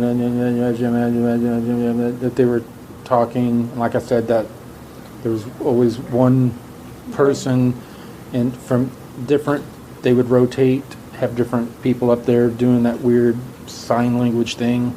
I know there had to be telepathic stuff going on.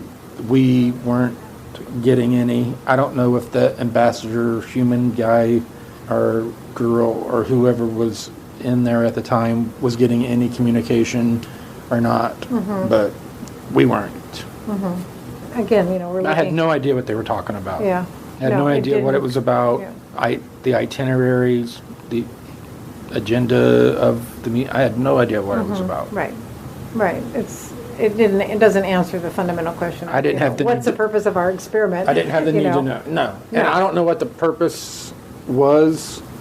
They all had different things, but like I said, the one thing that stuck out was like that movie Hitchhiker's Guide to the Galaxy, an experiment of beings that had complete free will and a full range of emotions to have an experience to get like the true meaning of life.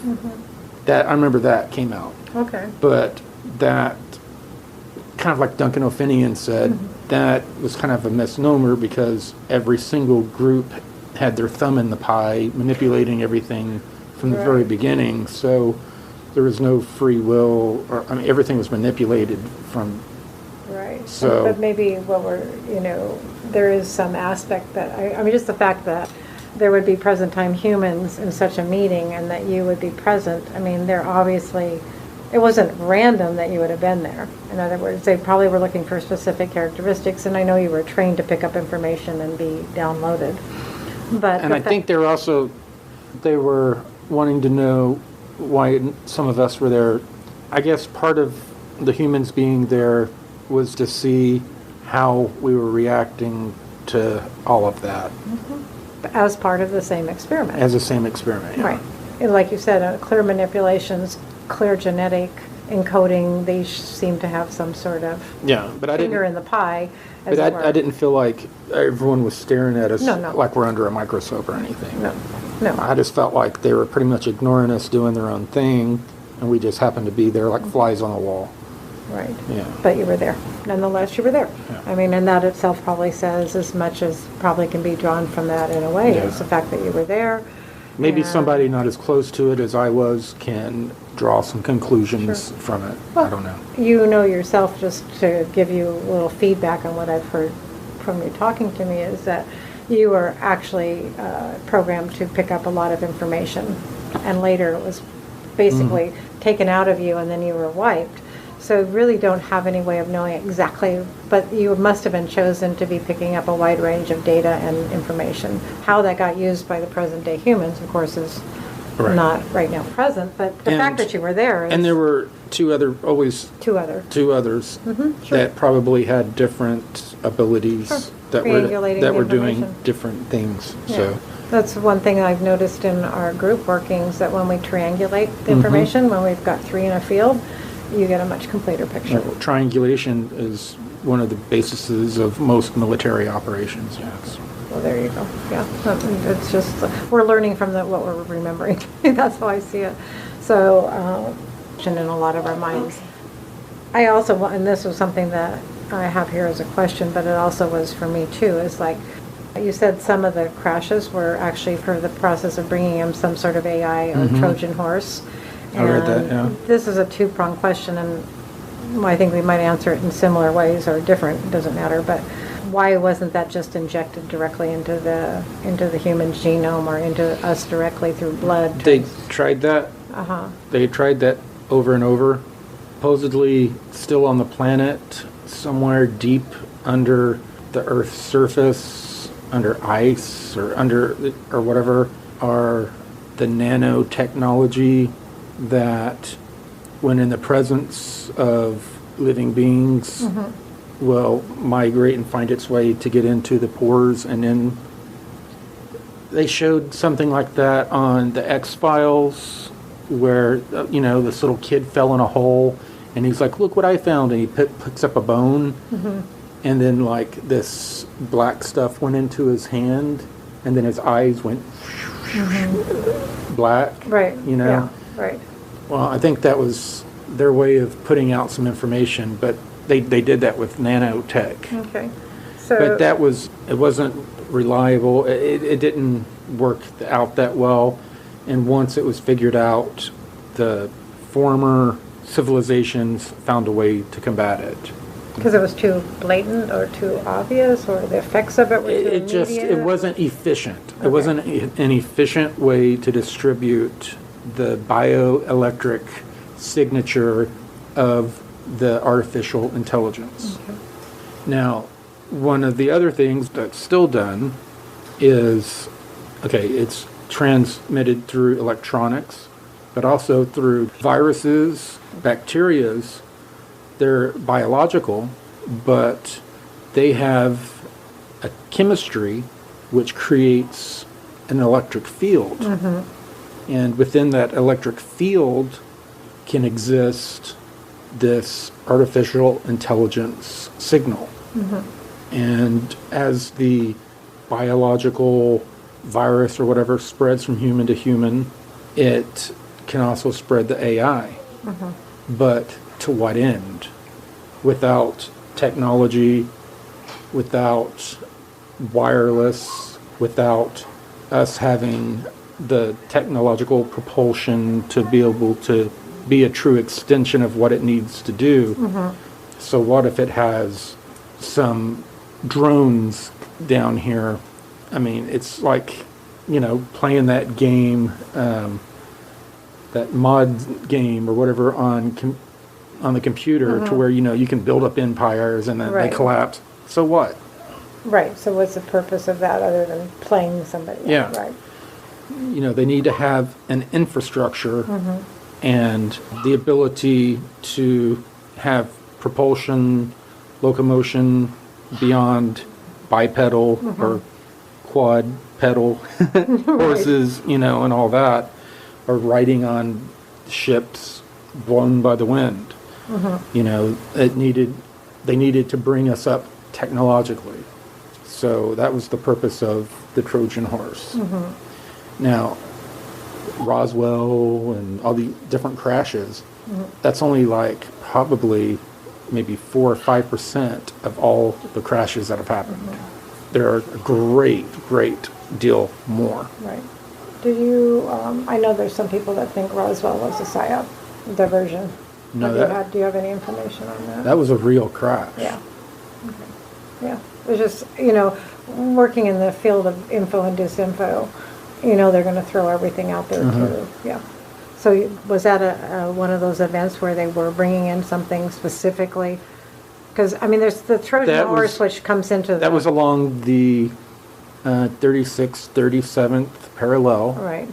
There is a natural, not on the Earth, but up in the atmosphere, there are natural portals that open up along the 36th or 37th parallel north.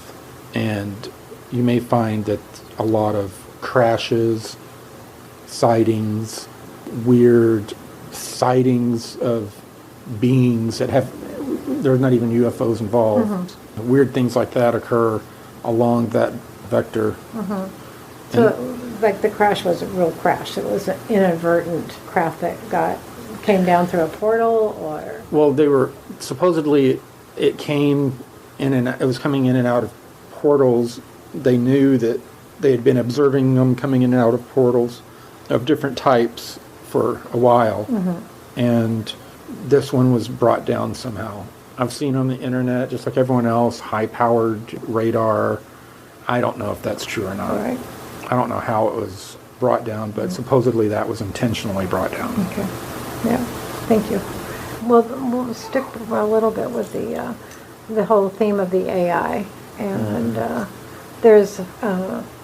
I've had my own experience. It's not the time to say it, but not in the same real life situation you have. Much more on a telepathic level, and Bill also has. One of the things that he's found, and I have actually now too, is that in these big AI computers, in these big centers where there's actually the machinery, quite often there can be a being or an intelligence trapped in that. And he had the experience of freeing one in a session where he actually, because some of these being intelligence seem to be trapped in there. They're not even, whether they're created in that space, but they're still conscious beings, right?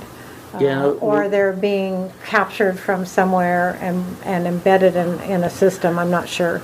Supposedly there's another reality or dimension or whatever to where the median of that universe or whatever is purely electrical or whatever, and the sentient beings are electrical, and when they are pulled here by mistake or on purpose, they have to have an electrical medium to hardware exist on, hardware, and then by definition they're AI.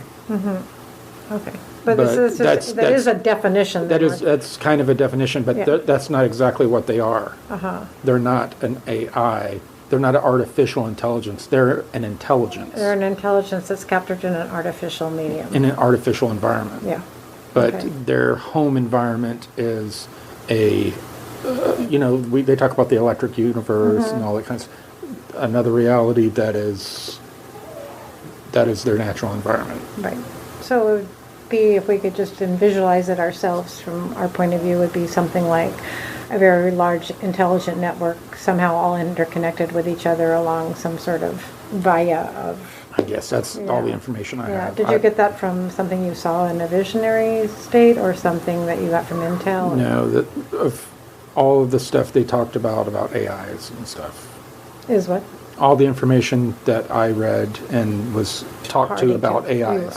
You were party to. Yeah. Okay, which is important to note the difference because I worked in the communications and electronics and that kind of stuff. Right, so right. I had to be knowledgeable and careful of and the one AI. Right. You have to be careful. I had to be screened. That's the one thing when you were speaking before that stood out to me so markedly was that you were always scanned for if you had picked up some other AI influence. And, just underlining the importance of that. We're calling it AI, right? But there's obviously some other entities out there. Some of it is just intelligence, but it's from another reality that is just not compatible with ours. And but there seems to be a big plan to try to merge that into our... Like Star Trek has portrayed fluidic space to where, space is actually like an ocean in another dimension or whatever.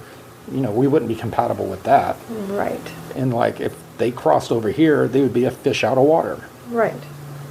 That's a one way to picture it, and they need a pond or some water to jump into. If we have an invading force... A computer would be their pond. Or if we had an invading force on this Earth sphere, it would need to recreate its own natural environment so it could subsist here. Yes. And I think that's a lot of... And that is the AI network, most likely that. Right. And it's highly efficient? It's highly efficient, and it's spread out throughout the galaxy, and most likely intergalactic. Okay, well, and this was fascinating to me too. You were saying that some of the grays are avatars for humans. Are there a suit thing that they slip into? Well, no. The avatar thing, it is a totally, like a drone, a self-contained, bipedal, biological robot that someone sitting in like a lounge chair is controlling with a like 160-degree visor over their head. This chair has sensors that when they turn their head up or down, and they got their hands in these gloves that have little clickers along each digit. Oh, okay. You Very know? sensitive to each Yeah. movement of the hand. Yeah, okay. And they move, and they don't move their hands all the way, Right. but they can control it, Uh-huh. and they look like real beings, but you get no emotion, or it's just like a robot. You get no emotion or no feeling from them at all. Uh-huh. And these people are drugged immediately, so they're drugged at the same time they're seeing this thing.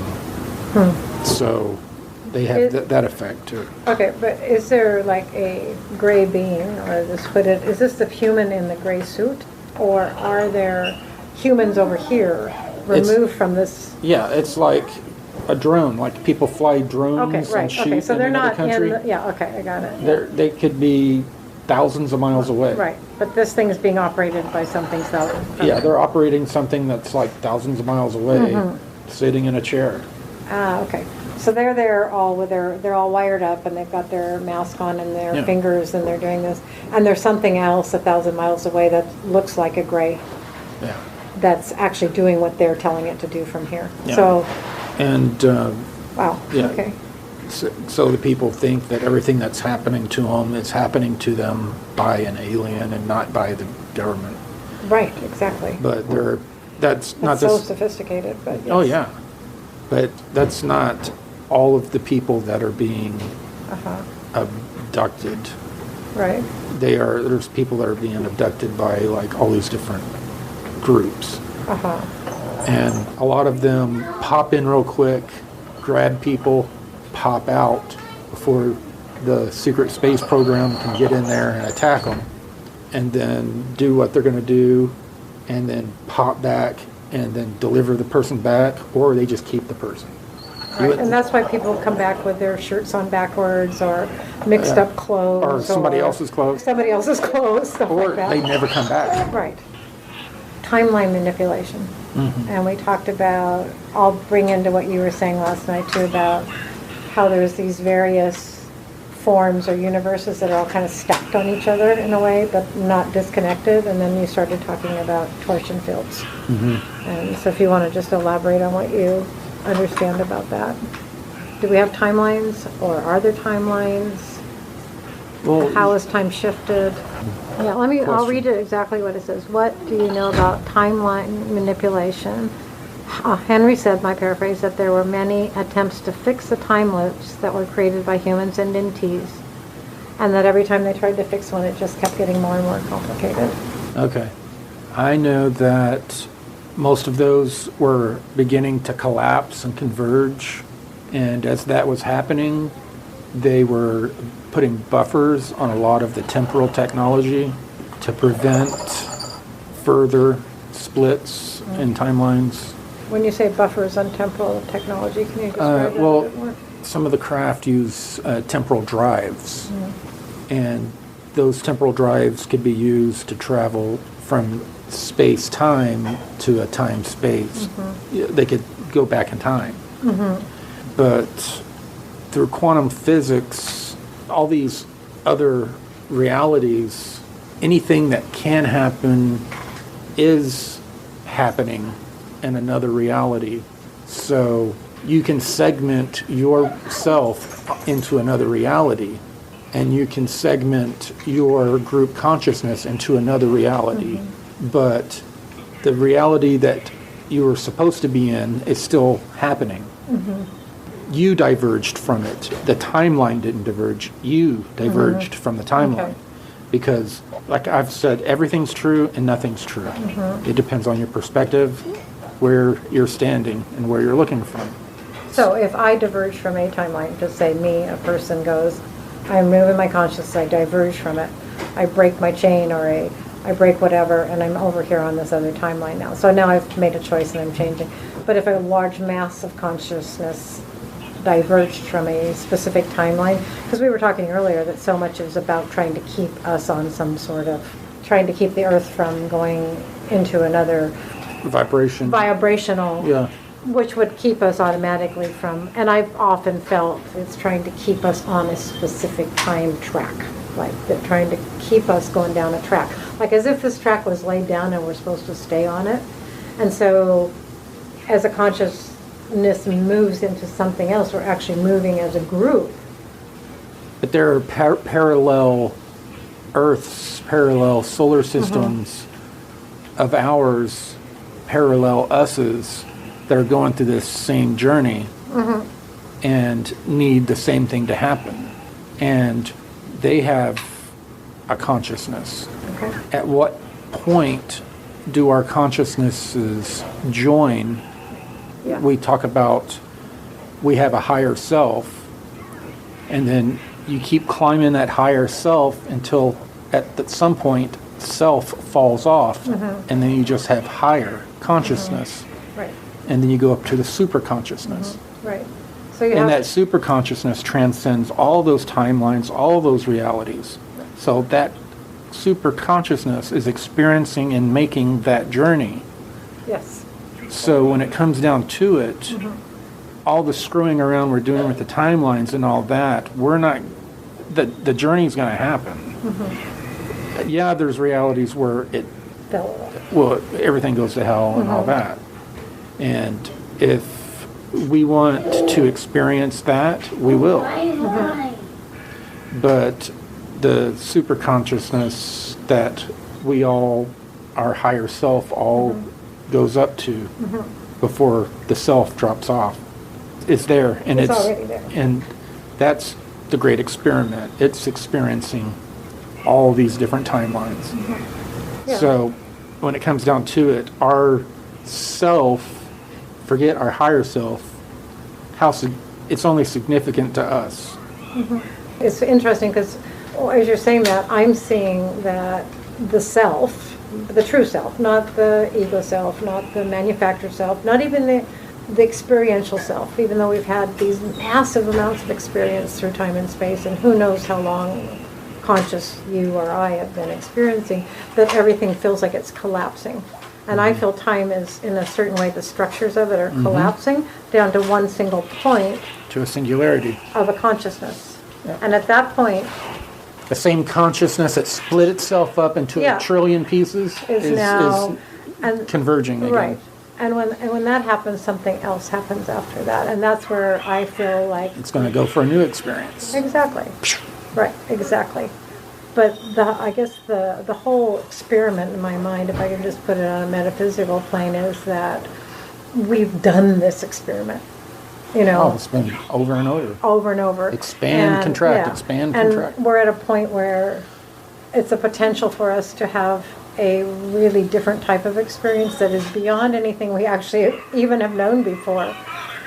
So we do have to bring all the timelines together and all the memories and all the everything back together. So and that is super consciousness. Yeah, and from what they've been seeing, that's just occurring on its own. Right. Well, The so more- we get the to mo- go for the ride, or we don't get to go for the ride. Yeah, You know. the more we were trying to converge and make timelines go together, the more we were screwing we it were up. screwing it up. Yeah. It's like it was elastic. It was just leave it alone, and it's just bringing itself back. Isn't that a beautiful way to actually live our lives? You know, Yeah. we don't have to control it. If we can just step into it, that's how I feel, just step into it. Call it a great stream of intelligence. Yeah, so thank you. And that was all they had time for in that second conversation. We do intend to record and release more, and our friend has said that he would very much like to do this as he finds himself increasingly able to speak out and describe his experiences. So, our intention is that there will be more to follow. There is likely to be extensive discussion about this on the Project Avalon forum, and in a moment you'll see how you can apply to join us if you're watching this and you're not already a member. So, this is Bill Ryan signing off. And thank you for listening with me to this most extraordinary conversation.